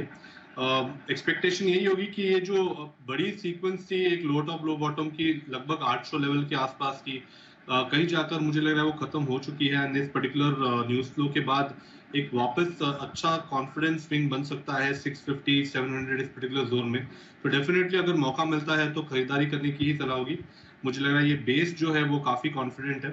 सो 520 के वीकली बेसिस के स्टॉप लॉस के साथ जरूर इसे कंसिडर किया जा सकता है। तो ये है आपके लिए जीएनएफसी, जहां पर आपको रखनी है नजर।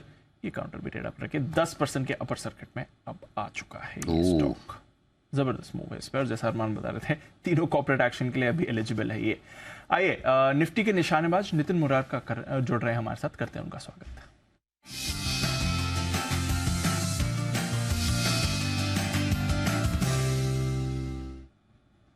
गुड आफ्टरनून नितिन जी, बताएं सर। सर यहाँ पे 17,800 की कॉल ऑप्शन लेंगे जिसका प्राइस 40 रुपीज है, 39.40 ऐसे रेट है। इसका स्टॉप लॉस बनेगा 10 रुपए का और टारगेट, फर्स्ट टारगेट बनेंगे 65 और सेकंड टारगेट करीब 75 से 80 के बन सकते हैं। 17,800 के आसपास या उसके ऊपर हम लोग हैं अभी।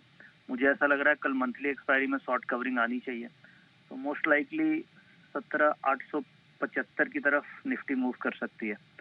तो यहाँ पे हम 39.40 में लेंगे 17,800 की कॉल, 10 का stop loss, first target 65, second target 80 है आपके लिए। 17,800 की कॉल खरीदने की राय नितिन जी की तरफ से। कल ही की एक्सपायरी की लेनी है, ये ध्यान रखिएगा। और यहाँ पर व्यू भी नितिन जी का पॉजिटिव बन रहा है। 65 से 75 के टारगेट है, 17,800 की कॉल खरीद कर चलें आप। ओके, आइए सुमित जी के पास चलते हैं, लेते हैं सुमित का सुपर हिट।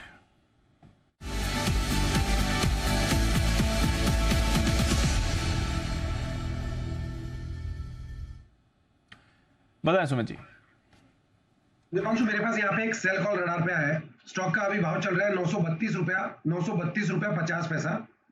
स्टॉक का नाम है टाटा केमिकल। टाटा केम के अंदर सेलिंग प्रेशर है। पिछले 10 दिनों से ऊपरी लेवल से दबाव देखने को मिला, फिर 3 से 4 दिन का छोटा सा पुल बैक आया और अब वापस से टाटा केमिकल के अंदर सेलिंग प्रेशर बन रहा है, जिसमें 3 दिनों के लो ब्रेक हो रहे हैं। टाटा केमिकल में यहाँ से 15 से 20 रुपए का फॉल देखने को मिल सकता है। यहाँ पे सीएमबी पे टाटा केमिकल में बिकवाली करे। 950 रुपए का स्टॉक का ऊपर में रेजिस्टेंस है, तो 950 का इसके अंदर स्टॉप लॉस होगा। नीचे में जो टारगेट देखने को मिल सकते हैं, 910 रुपए का इसका पहला टारगेट बनेगा, 900 रुपए का इसका दूसरा टारगेट बनेगा। रिसेंट में अभी 3-4 दिनों पहले जो 920 का लो टूटा था, वो टूटते ही सेलिंग प्रेशर इसके अंदर और बढ़ेगा और फिर 900 रुपए तक के लेवल टाटा केम के अंदर देखने को मिल सकते हैं। तो 2-3 दिनों के लिए बिकवाली करे 910, 900 के टारगेट्स के लिए 950 के स्टॉप लॉस से। ओके, तो ये है आपके लिए राइट। टाटा केमिकल्स में बिकवाली की ढूंढ के निकाल के शॉर्ट को लेकर आ रहे हैं। सुमित जी कहीं कहीं से खोज के 910 और 900 रुपए तक के टारगेट के लिए करनी है बिकवाली। इससे पहले भी एक और शॉर्ट को आया था सुमित जी से, सुबह भी आया था कोल इंडिया। ओके, शॉर्ट कॉल है तो फिर सपोर्ट आप देख लीजिए किसका होगा। आशु जी का पूरी तरह से सहमत हैं। 2 शब्द कहना चाहेंगे आप सुमित जी के लिए? अनिल जी, ये तो इस महीने का एक्सीडेंटल कैंडिडेट है और लोएस्ट पे खड़ा हुआ है, तो कुछ भी हो सकता है अनिल जी। मतलब वो अलग डिसिप्लिन है कि किसी को लोएस्ट पे बेचना है कि नहीं। पर अनिल जी देखिए, आप एक्सपायरी अलर्ट में हमने 5 कैंडिडेट की बात की थी। अरे नहीं सुमित, आप समझे नहीं आशु जी। स्टॉक पे नहीं, सुमित जी पर 2 शब्द। सुमित, अनिल जी सुमित तो मतलब बेस्ट है उस चीज में। अनिल जी देखिए, पूरे पैनल में अगर तेजी की मार्केट में कोई शॉर्ट कॉल निकालता है तो सुमित निकालता है। तो अनिल जी वो बहुत ही अच्छी चीज होती है, क्योंकि मैं तो अनिल जी मानता हूं कि trading is a mix of long short. जहां भी आप 1 साइडेड लॉन्ग देख लीजिए अनिल जी, वहां पे होता क्या है, मतलब आप खुद जानते हैं, देखते हैं। और मेरे को तो होता है कि लॉन्ग शॉर्ट मिक्स जरूर होना चाहिए अनिल जी। अभी मिक्स कितना करते हो बताता हूँ, हेल्प करेगा। एक मिनट रुको, आप कितना मिक्स करते हो बताता हूँ। जैसे नमकीन नहीं होती सुमित जी, अपने राजस्थान में नमकीन जो होती है उसमें मूंगफली कितनी मिलाते हैं 1 किलो नमकीन में? उतना ही शॉर्ट मिक्स करते हैं आशु जी भी। बता तो रहे हमें मिक्सचर खाइए, लेकिन खुद का मिक्सचर कितना है, प्रोपोर्शन देखिए, है कि नहीं? चलिए, बढ़िया है। तो सुमित जी बढ़िया शॉर्ट कॉल भी ढूंढ के देते रहे। 17,800 के ऊपर निकल कर टिकता हुआ निफ्टी आखिरी आधे घंटे में जब हम पहुंचे तो कुछ बड़ी ऊंचाइयों की तरफ बढ़ने की तैयारी निफ्टी की होती दिख रही है। अच्छा एक्शन, और बैंक निफ्टी भी कल के हाईज की तरफ बढ़ता हुआ आपको नजर आएगा। MCX ये स्टॉक आज सुबह से है दबाव में कमजोरी की संकेत साफ देता हुआ नजर आ रहा है। वजह बता रहे हैं कुशल बताइए। सर कल यहाँ पर पोस्ट मार्केट इनके लिए खबर आती हुई दिखी कि जो CTO हैं इनके शशांक साठे साहब, उन्होंने पर्सनल रीजंस की वजह से इस्तीफा दे दिया था। अब यहाँ पर आपको चेन ऑफ इवेंट्स देखनी है, क्योंकि आप देखिए यहाँ पर पिछले साल से ही ऑलरेडी TCS के साथ ये काम कर रहे थे नए प्लेटफॉर्म लॉन्च करने के लिए, पर वो डीले होता गया। जुलाई 2022 में आइडली ये प्लेटफॉर्म लाइव होना था TCS के साथ, बट कहीं ना कोई वजह से यहाँ पर कंटिन्यूस डिले आपको आता हुआ दिख रहा था और इसी वजह से इसके पहले 63 मून्स के साथ इनका जो कॉन्ट्रैक्ट्स था वो लगातार रिवाइज होता गया, यानी कि रिन्यूअल्स जो है वहाँ पर आते हुए नजर आए थे। तो जून 2023 तक यानी कि अगले 2 महीने में ये एक्सपायर इनका हो जाएगा। तो अगर फिर से रिन्यूअल हो सकता है, इसके पहले भी जब रिन्यूअल की बात आई थी तो 7-8% MCX का काउंटर लुढ़कता हुआ नजर आया था। तो अगर वापस से रिन्यूअल होता है तो एक चिंता का विषय ये क्लियर कट बन रहा है। पर आपको ये भी चीज़ ध्यान में रखनी है कि इतने अर्ली एग्जिट्स हो रहे हैं जिस तरह से ज्वाइनिंग हुई है। सबसे पहले जो शशांक साटे साहब हैं, मैं इनका लिंक्डइन प्रोफाइल भी देख रहा था, फिर MCX को लेकर सर्कुलर भी देखा था। यहाँ पर 7 अप्रैल 2022 यानी कि पिछले साल ही अप्रैल में इनकी नियुक्ति हुई थी एज अ CTO और अब आप देख लीजिए ऑलमोस्ट 1 साल बाद यहाँ पर एग्जिट हो रहा है। और जो दूसरे साहब है chief digital officer doctor N Rajendra साहब, इन्होंने नवंबर 2021 में ही ये MCX के साथ जुड़ते हुए नजर आए हैं। तो क्लियर कट जो नया प्लेटफॉर्म आने वाला है उसको लेकर अब फिर से अनिश्चितता लौटती हुई दिख रही है, क्योंकि Q3 के कॉन कॉल में कंपनी की तरफ से इस तरह का व्यू आ रहा था कि Q1 यानी कि ये जो मौजूदा क्वार्टर है इसमें ये प्लेटफॉर्म लाइव हो जाएगा। पर अब CTO के रिजिग्नेशन के बाद ये प्लेटफॉर्म लाइव Q1 में होता है या नहीं, ये एक बड़ा सवाल बनता हुआ नजर आ रहा है। ओके, तो ये है आपके लिए MCX पर आज दबाव की वजह 6% जो घटाया आज stock. CTO chief technology officer, और एक्सचेंजेस में तो टेक्नोलॉजी का योगदान बड़ा होता है, तो उस लिहाज से उसकी वैल्यू भी ज्यादा उस पोस्ट की, और वही जा रहे हैं तो फिर मुश्किल आ रही है। करेक्ट, आ रही है, बिल्कुल। चलिए बिल्कुल सचिन जी के लिए BTS डबल टी का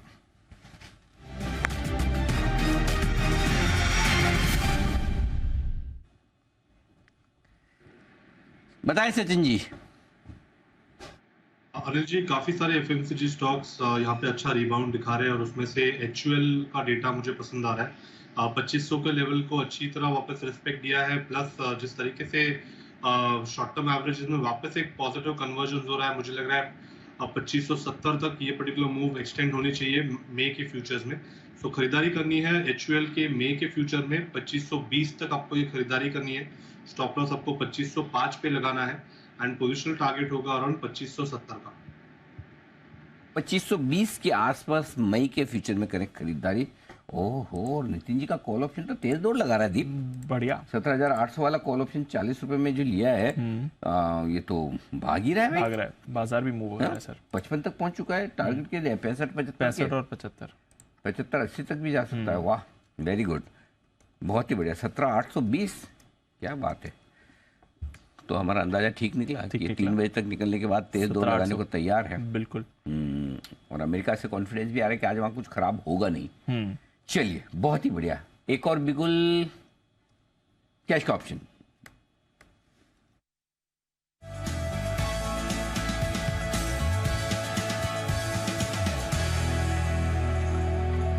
निफ्टी का कॉल ऑप्शन तो सुबह दे चुके हैं। जय वापस निफ्टी का देंगे, बैंक निफ्टी का दीप? Your guess? निफ्टी। चलिए जय बताइए। दीप का गैस अनिल जी एकदम सही निकला है। आई मीन सुबह निफ्टी का अनिल जी जो कॉल ऑप्शन दिया था उसके टारगेट हासिल हुए हैं एंड अब खरीदना है 17,900 के स्ट्राइक का कॉल ऑप्शन। बट देन 4 मई की एक्सपायरी का अनिल जी ये 71.50 पर ट्रेड कर रहा है, इसको 71.5 पे लीजिए। यहाँ पे 26 का एक स्टॉप लॉस लगाना है Anil ji on closing basis. कल एक्सपायरी है, सो इसीलिए मैं इसका स्टॉप लॉस क्लोजिंग बेसिस के ऊपर दे रहा हूँ कि उसके नीचे बंद नहीं होना चाहिए। टारगेट्स ऊपर में अनिल जी जो निकल कर आ रहे हैं इसके, first target will be 128 128 and second target is 157।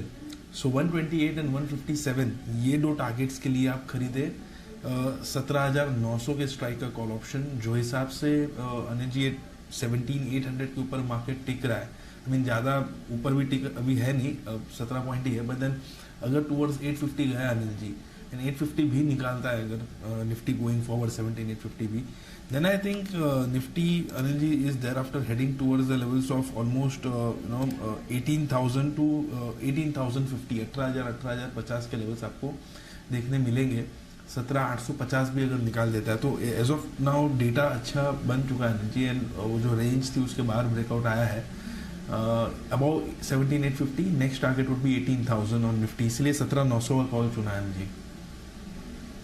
Okay तो ये है आपके लिए 17,900 पर आप आ गए हैं जय, बट ये कल की एक्सपायरी का नहीं, ध्यान रखिएगा अगले हफ्ते की 4 मई की जो एक्सपायरी है वहां पर आपको ये कॉल ऑप्शन खरीदना है। 70 में आपको मिलेगा 128 और 197 के टारगेट्स के लिए। ये व्यू आ रहा है जय की तरफ से। 157 सॉरी, हाँ 97 बोल दिया, 57।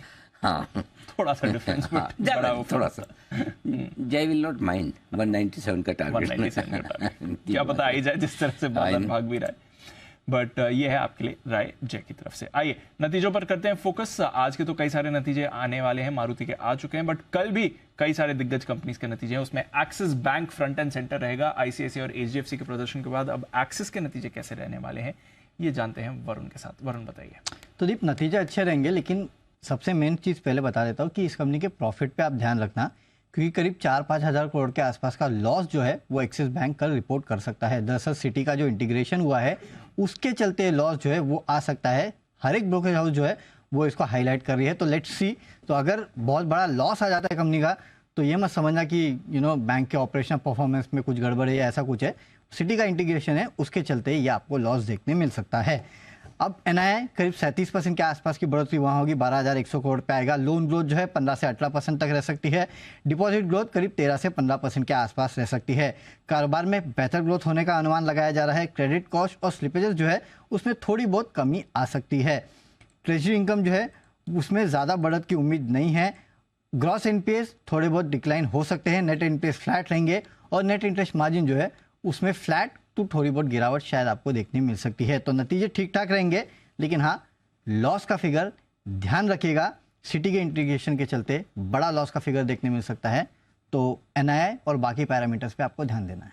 वन टाइम हो गई। हाँ वन टाइम वो इंटीग्रेशन की राइट, बट अदरवाइज आप कह रहे हैं नंबर अदरवाइज ठीक है, अच्छे नंबर्स रहेंगे। ठीक है, ये है आपके लिए एक्सिस बैंक, कल आएंगे इसके नंबर्स। आइए हिमांशु जी हैं हमारे साथ और उनकी एक कॉल भी आ रही है, बिगुल हिटमैन हिमांशु का।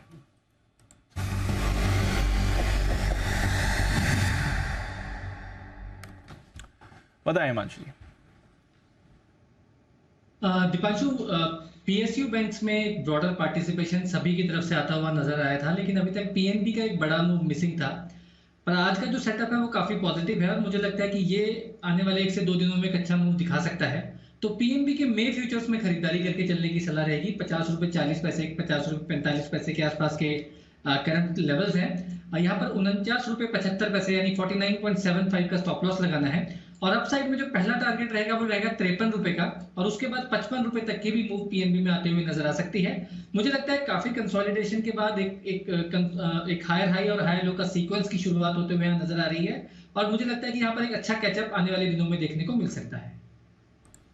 ओके, यह आपके लिए पीएनबी में फ्यूचर्स में करनी है आपको खरीदारी। इसके एक्शन में आ सकता है। बैंक्स ही हैं फ्रंट एंड सेंटर। बैंक्स और पीएनबी हमारी भी एक हफ्ते पहले से खरीदारी कराई। इनफैक्ट पीएनबी नहीं, सारे सरकारी बैंक सब में खरीदारी करने के लिए। सरकारी बैंक जो आपको पसंद, जिसके नंबर से आपको ठीक लगते हो वो खरीदे। Bank of India, PNB, Jammu Kashmir bank, जो आपको ठीक लगे वहाँ पर खरीदा। BNB, PNB, BOB, everything. Bank से बेनिफिट तैयार है आशीष।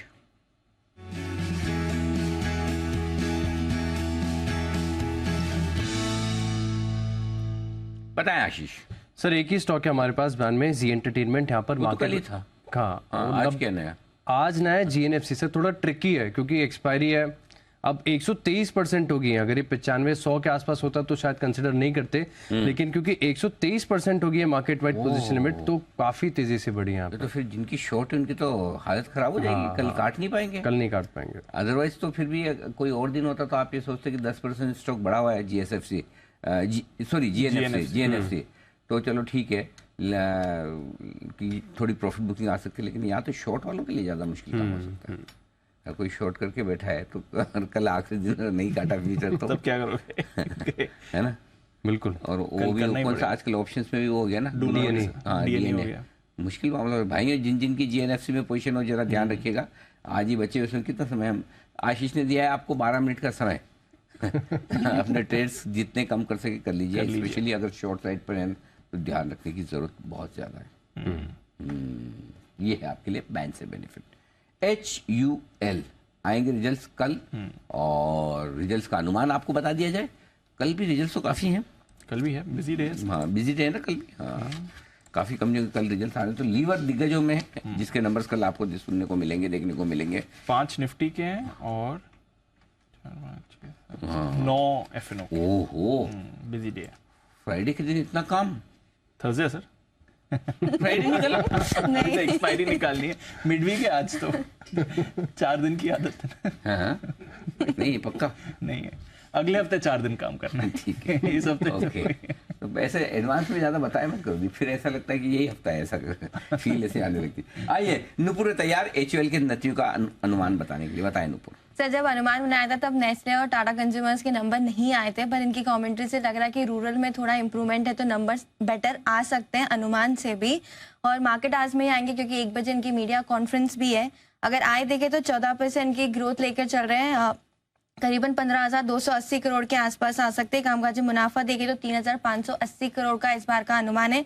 मार्जिन 23-24% के आसपास रह सकते हैं और जो मुनाफा है वो 9% से बढ़ के 2,537 करोड़ के आसपास आता दिखेगा। वॉल्यूम्स की बात करें तो प्राइस के साथ साथ वॉल्यूम्स में भी इस बार 5 से 6% की ग्रोथ का अनुमान है।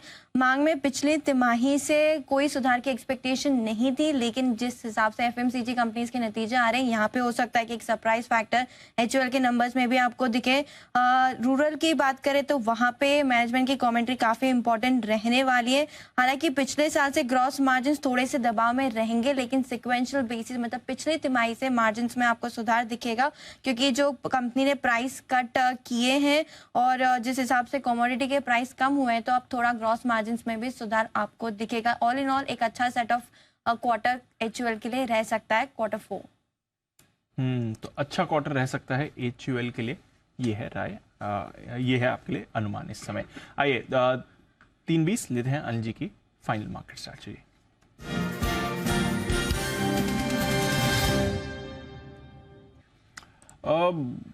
डाउ फ्यूचर्स जब हमने लास्ट स्ट्रैटेजी ली थी 40 अंक ऊपर था, अब नेगेटिव टेरिटरी में आ गया। अगेन छोटी रेंज है, ऐसे कुछ बड़ी गिरावट नहीं आई, देखते हैं शाम को क्या एक्शन होता है। नाज़डैक फ्यूचर्स अभी भी गेन होल्ड कर रहा है, उसी लेवल पर है जब हमने लास्ट आपकी स्ट्रैटेजी ली थी। 1.25% की गेन्स दिख रही हैं। यूरोप में नरमी है थोड़ी, वो ठीक है। रुपया आज काफी मजबूत है, 15 पैसे की मजबूती आज आपने रुपये में देखी, तो थोड़ी स्ट्रेंथ रुपये पे आ रही है। 1 हफ्ते की ऊंचाई पर रुपया दिख रहा है, तो ठीक है संकेत अनिल जी। बाजार भी पॉजिटिव टेरिटरी में ही है। 17,800 पर निफ्टी क्या करके जाना है? कोई दिक्कत वाली बात दिखती नहीं है। और डीप वैसे तो क्लोजिंग अच्छी आ रही है, सेकंड बेस्ट क्लोजिंग 17,828 के ठीक नीचे 17,800 के आसपास आप बंद हो रहे हैं, तो खराब तो कहेंगे नहीं। बैंक निफ्टी तो इस रनअप की हाईएस्ट क्लोजिंग दे रहा है। 39,050 से आप देखिए 42,900 के आसपास, 800 के आसपास पहुंच रहे हैं। तो आई थिंक बैंक निफ्टी तो क्लियर कट ब्रेकआउट के संकेत दे ही रहा है कि मुझे 43,000 और इसके पार निकलना है। बैंक निफ्टी में तो 100% लॉन्ग पोजीशन आपकी बनी रहनी चाहिए, कोई दिक्कत वाली बात है नहीं। और अगर रिस्क मैनेज करने के लिए आज से 42,500 का आप पुट ऑप्शन खरीदना चाहें तो कल की एक्सपायरी का खरीद लें, ताकि आपको कोई अनएक्सपेक्टेड मूव हो तो उसके लिए आपकी हेजिंग है। शॉर्ट है तो 43,000 का कॉल ऑप्शन आपके पास होना चाहिए। निफ्टी का जहाँ तक सवाल है, लॉन्ग पोजीशन है तो भी 100-125 पॉइंट की रिस्क से 17,700 के नीचे की रिस्क नहीं दिख रही है। शॉर्ट भी है तो ऐसा नहीं कि कोई 18,000 के ऊपर निकल जाएगा, तो आज हेज ना भी करे तो चलेगा। लेकिन है पोजीशन तो लॉन्ग साइड की आप मेंटेन कर सकते हैं, कोई दिक्कत वाली बात है नहीं। तो ओवरऑल ठीक ही है, इसमें कोई दिक्कत नहीं। और भले डाउ फ्यूचर्स आपको थोड़े ठंडे दिख रहे हैं, लेकिन लॉन्ग पोजीशन बनाए रखने में कोई हर्ज अभी तक मुझे नहीं दिखता। गॉट इट, ठीक है। ये है आपके लिए अनिल जी की राय। लॉन्ग पोजीशन है, बनाए रखें, हेड जरूर कर लें। आइए एक कॉल जय की तरफ से आ रही है। बिगुल, जय का जैकपॉट।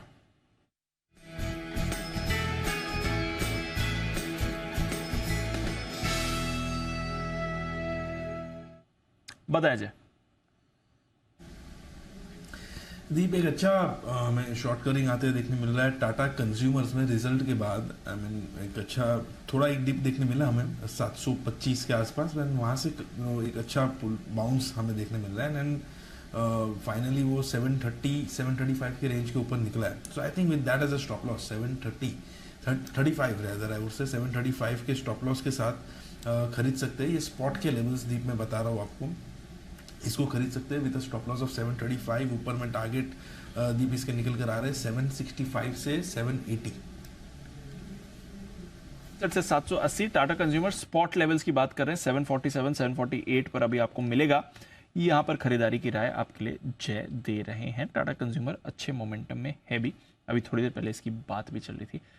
निफ्टी का टॉप गेनर बना हुआ है। तो कंजम्पशन पैक अच्छी परफॉर्मेंस आ सकती है। अभी नुपुर हमें बता भी रही थी एचयूएल के नंबर्स भी अब अच्छे एक्सपेक्टेड हैं, नेस्ले के नंबर्स बढ़िया आए थे। नुपुर, कंजम्पशन पैक से ये एक ट्रेंड भी है स्टॉक, जरा बताइए इसके नंबर्स कैसे आ सकते हैं कल? इसके भी नंबर्स अच्छे ही लग रहे हैं। अनुमान तो यही बता रहा है क्योंकि जो कंपनी की आय है वो करीबन 60% से ज़्यादा इस बार बढ़कर 1962 करोड़ के आसपास आ सकती है। कामकाजी मुनाफा देखें तो 250 करोड़ का अनुमान लेके चल रहे हैं। मार्जिन्स में देखेंगे तो 12-12.5% के मार्जिन्स रहेंगे और जो मुनाफा होगा वो करीबन 60-65 करोड़ के आसपास आते दिखेगा। कंपनी का स्टोर एक्सपेंशन का प्लान बहुत तेज़ी से चल रहा है। वेस्ट साइड हो या फिर जूडियो, दोनों में ही कंपनी बहुत ज़ोरदार स्टोर एक्सपेंशन कर रही है, जिसके चलते मार्जिन्स में हल्का सा दबाव हर क्वार्टर में नजर आता है। लेकिन जो SSG same store sales growth है वो काफ़ी स्ट्रॉन्ग रहने वाली है, चाहे वो वेस्ट साइड की हो या फिर जूडियो की। वेस्ट साइड की आय में इस बार करीबन 50% की ग्रोथ का अनुमान है और जूडियो की भी बात करें तो वो 2 गुना से बढ़कर इस बार सेल्स आ सकते हैं। जिस हिसाब से ट्रेंड की जूडियो में सेल्स होती है वहाँ पे बहुत स्ट्रॉन्ग एक्सपेक्टेशन है और जो अदर इनकम है वहाँ पे थोड़ी सी गिरावट की उम्मीद है, जिसके चलते मुनाफे पे असर हो सकता है। लेकिन आय काफ़ी स्ट्रॉन्ग रहेगी, आय की ग्रोथ काफ़ी स्ट्रॉन्ग रहेगी, मार्जिन्स मेंटेन कर सकती है कंपनी और जो सेम SSSG है, सेम स्टोर सेल्स ग्रोथ, वो भी काफ़ी स्ट्रॉन्ग हो सकती है इस कंपनी के लिए। वेस्ट साइड की आप कह रहे हैं 50% सेल्स ग्रोथ आने वाली है? हाँ, इतनी शानदार मूव क्योंकि जूडियो में 2.5 टाइम की सेल्स ग्रोथ एक्सपेक्टेड है। तो चलिए, ट्रेंड यहाँ से भी आप बढ़िया नंबर्स की एक्सपेक्टेशन लगाकर चलिए, ये भी काउंटर रेडार पर है। आज ऐसे कुछ कर नहीं रहा है, थोड़ा सुस्ती बैठा हुआ है। ऑरो फार्मा में एक मूव आ रही है, 2% ऊपर इस समय आपको ऑरो फार्मा ट्रेड करते हुए दिख रहा है, तो ये स्टॉक थोड़ा एक्टिव हो रहा है। देखते हैं, कल वागले साहब की खरीदारी की भी राय थी और पहले भी हमारे एक्सपर्ट्स के रेडार पर आए। इंडस टावर्स 3.5% ऊपर, आज सुबह भी एक बार इसे हाईलाइट किया था, काफी फोकस में रहता नहीं है बट आज नंबर्स भी आने वाले हैं और उससे पहले काफी एक्साइटमेंट बना हुआ है। सचिन जी जरा देखें, इंडस टावर्स लंबे टाइम बाद रेडार पर है, डेज हाई पर इस समय ट्रेड कर रहा है, कोई व्यू इसके चार्ट पर? दीपांशु, आई थिंक 140 का बेस है एंड आई थिंक वो बेस जब तक यहाँ पर इंटैक्ट है, थोड़ी सी प्रोबेबिलिटी है कि ये बाउंस बैक थोड़ा एक्सटेंड भी हो जाए। सो आई थिंक 145 के आसपास के स्विंग्स तो कंफर्टेबली बनेंगे, बट मुझे लग रहा है थोड़ा सा एक्सटेंशन होना चाहिए 155, 150 इस पर्टिकुलर रेंज में। तो अगर एग्जिस्टिंग लॉन्ग्स है तो डेफिनेटली इसे रोल करने चाहिए 141 के स्टॉक। टावर्स नतीजों से पहले स्टॉक डेज हाई पर है, 4% की मूव आ रही है, देखते हैं आज नंबर्स कैसे आते हैं। वोडाफोन आइडिया भी आज थोड़ा एक्टिव ऐसे दिख रहा है। आइए सुमित जी की तरफ से एक सुमित का super hit.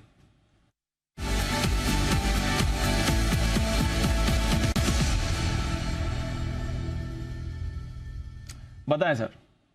Deepanshu, by side का स्टॉक है, स्टॉक का भाव चल रहा है 604 रुपए, 605 रुपए। स्टॉक का नाम है बर्जर पेंट। बर्जर पेंट के अंदर ब्रेकआउट है, रिसेंट का स्विंग हाई ब्रेक हुआ है। बर्जर पेंट में तेजी देखने को मिल रहा है, पिछले 2-3 दिनों से धीरे धीरे करके तेजी दिखा रहा था और आज एक स्ट्रॉन्ग कैंडल फॉर्म हो रही है। बर्जर पेंट के अंदर यहाँ से ऊपर का मूव देखने को मिल सकता है, 620 का पहला टारगेट बनेगा, 630 का दूसरा टारगेट बनेगा। 2-4 दिनों का व्यू लेके बर्जर पेंट में खरीदारी करें। नीचे में इसका सपोर्ट और स्टॉप लॉस बन रहा है 590, 594 के आसपास, तो 594 का स्टॉप लॉस लगा के बर्जर पेंट में खरीदारी कर सकते हैं। 620 रुपए का इसका पहला टारगेट, 630 रुपए का इसका दूसरा टारगेट। ओके, बर्जर पेंट्स इस पर करके जाइए खरीदारी। आखिरी कुछ सेकंड्स में आप और बढ़िया मूव देख रहे हैं, निफ्टी में भी अच्छा स्पाइक आया है, स्टॉक्स का भी मूवमेंट आपको आते हुए दिख रहा है, तो towards the end of trade थोड़ी और एक्टिविटी बाजार में बढ़ रही है। इस बीच पावर ग्रिड आपका निफ्टी का टॉप गेनर है क्लोजिंग के समय, ज़्यादा ऑफन होता नहीं है जब आप पावर ग्रिड को टॉप गेनर देखते हैं क्लोजिंग के वक्त। एक बार पावर ग्रिड के चार्ट पर कुणाल जी से क्विक व्यू, माफ कीजिएगा बंसल जी से क्विक व्यू लेना चाहूंगा। बंसल जी जरा पावर ग्रिड देखें, 239 का लेवल डेज हाई पर। दीपांशु, बेहतरीन टेक्निकल स्ट्रक्चर है, काफी समय से स्टॉक साइडवेज हो रखा था, कल से मूव बना हुआ है, तो जिनके पास है दीपांशु क्लियरली बने रहने की राय है और एक बार ये स्टॉक 240 के ऊपर निकलेगा तो एक फ्रेश ब्रेकआउट होगा, तो 240 के ऊपर एक फ्रेश खरीदारी की राय है, जिनके पास है बने रहे। फ्रेश मूव आ रही है पावर ग्रिड में, towards end of trade active हो रहा है काउंटर भी। चलिए फिर क्लोजिंग की तरफ बढ़ते हैं। पावर ग्रिड टॉप गेनर है आपका निफ्टी पर, बट आज कंजम्पशन स्टॉक्स ये काफी एक्टिव रहे हैं। नेस्ले, टाटा कंज्यूमर दोनों में अच्छी तेजी, एचयूएल नतीजों से पहले ये भी एक्टिव, आईटीसी भी हल्की फुल्की खरीदारी ही दिखा रहा था। टाटा मोटर्स में भी पॉजिटिव एक्शन दिखा। S&P ने रेटिंग अपग्रेड करी इनकी। आयशर मोटर्स सुबह से एक्टिव था। हीरो मोटोकॉर्प में एक बार फिर से खरीदारी है, हालांकि नतीजों के बाद बजाज ऑटो थोड़ा सुस्त दिखा। नतीजों से पहले SBI लाइफ, इसमें अच्छी खरीदारी रही। HDFC लाइफ पर भी रखिएगा नजर, इसके भी नंबर्स आने वाले हैं। दिग्गजों की बात करें तो TCS, HDFC बैंक, इन दोनों में आपने आज खरीदारी देखी है। 10 निफ्टी स्टॉक्स नेगेटिव थे। हिंडाल्को गिरावट थी यहाँ पर। अदानी पोर्ट्स वीकनेस रही। बजाज ऑटो तो कमजोर था ही। रिलायंस इंडस्ट्रीज का भी आज कुछ बड़ा एक्शन नहीं आया और नतीजों से पहले बजाज फाइनेंस भी थोड़ा सुस्त आपको दिख रहा है। वायदा कारोबार की तरफ आइए। बड़ी मूव्स GNFC की रही हैं, 10.5% ऊपर, जो गुजरात सरकार ने PSU कंपनीज की डिविडेंड पॉलिसी में बदलाव किए हैं। इंडस टावर्स ये काफी एक्टिव रहा। सीमेंस में भी अच्छी खरीदारी दिखी। L&T भी अच्छा दिख ही रहा था। चंबल फर्टिलाइजर में अच्छा एक्शन रहा, 2 एक्सपर्ट्स के रेडार पर भी था। लॉरस लैब्स और औरो दोनों फार्मा काउंटर्स में आपने तेजी देखी है। इसके अलावा इंडसइंड बैंक एक्टिव था। मैरिको लगातार दूसरे दिन इसमें अच्छी खरीदारी रही। ओबरॉय रियल्टी में भी थोड़ी खरीदारी आपने आती हुई देखी। DLF में पॉजिटिव मोमेंटम रहा। गोदरेज कंज्यूमर ये भी एक्टिव था। नतीजों के बाद दालमिया भारत थोड़ा सुस्त था सुबह, उसके बाद करीब 1% ऊपर ये काउंटर बंद होते आपको दिख रहा है। MCX 7% नीचे। CTO, चीफ टेक्नोलॉजी ऑफिसर, ने इस्तीफा दिया। इप्का लैब्स कल 7-8% गिरने के बाद आज 5% कमजोर था। क्रॉम्पटन ग्रीव्स कल 12% गिरने के बाद आज 2-3% कमजोर था, तो यहां पर प्रेशर था। नतीजों के बाद AU स्मॉल फाइनेंस बैंक में 2.5% का कट रहा। श्रीराम फाइनेंस में कमजोरी है। PVR में वीकनेस थी। टाटा केमिकल्स जहां पर शॉर्ट कॉल आया था थोड़ी देर पहले, ये कमजोर रहा। Jubilant Food, Vedanta, ICICI Pru, HDFC AMC, Torrent Pharma, PI Industries, Dixon Technologies और इंटेलेक्ट डिजाइन अरीना, यहां पर भी वीकनेस आपको दिखी है। बट लगातार तीसरे दिन बाजार पॉजिटिव क्लोज हो रहे हैं। मोर इंपॉर्टेंटली अनिल जी, 17,800 के ऊपर निफ्टी क्लोजिंग दे रहा है। 42,875, 200 पॉइंट ऊपर बैंक निफ्टी क्लोजिंग आपको दे रहा है सर। बहुत ही शानदार, मतलब कोई आप कल के हाईस पे क्लोज दे रहे हो। आप इससे ज्यादा कीजिए, क्योंकि कल का हाई आपको 42,878 कुछ ऐसा ही था। लगभग वहां जाकर आप क्लोज दे रहे हैं एग्जैक्टली दिन के हाईएस्ट पॉइंट पर 42,865 था, उसके ऊपर शानदार वहीं पर पूछ जाकर क्लोज। तो बहुत, और कल का हाई 17,808 का था, 17,818 पे आज क्लोज हो रहा है। वो भी तब जब डाउ कल 350 पॉइंट घटा था। तो आप सोचिए, इसको कहते हैं ताकत बाजार की, जो आपने आज देखी है। इसलिए सुबह से कह रहे थे डरिए मत, घबराइए मत, लेने का मौका है। परफेक्ट मार्केट है और वही व्यू के साथ आप बने रहेंगे तो बेस्ट है। आइए बढ़ते आगे। आज ये बाजार बंद होने के बाद के एक्शन पर करते हैं फोकस। डायबिटीज से केवल हार्ट और किडनी को ही नुकसान नहीं पहुंचता, बल्कि इसकी वजह से आपकी नज़र कमज़ोर हो जाती है, आंखें भी खराब होती है। लेंसेट की एक रिपोर्ट में कुछ ऐसी बात सामने आई है और रिपोर्ट के मुताबिक भारत में 40 साल से ऊपर के करीब 30 लाख डायबिटिक मरीज अंधेपन का शिकार हो सकते हैं। डॉक्टरी भाषा में इस बीमारी को डायबिटिक रेटिनोपैथी कहते हैं। आज शाम 6 बजे इसी पर होगी चर्चा।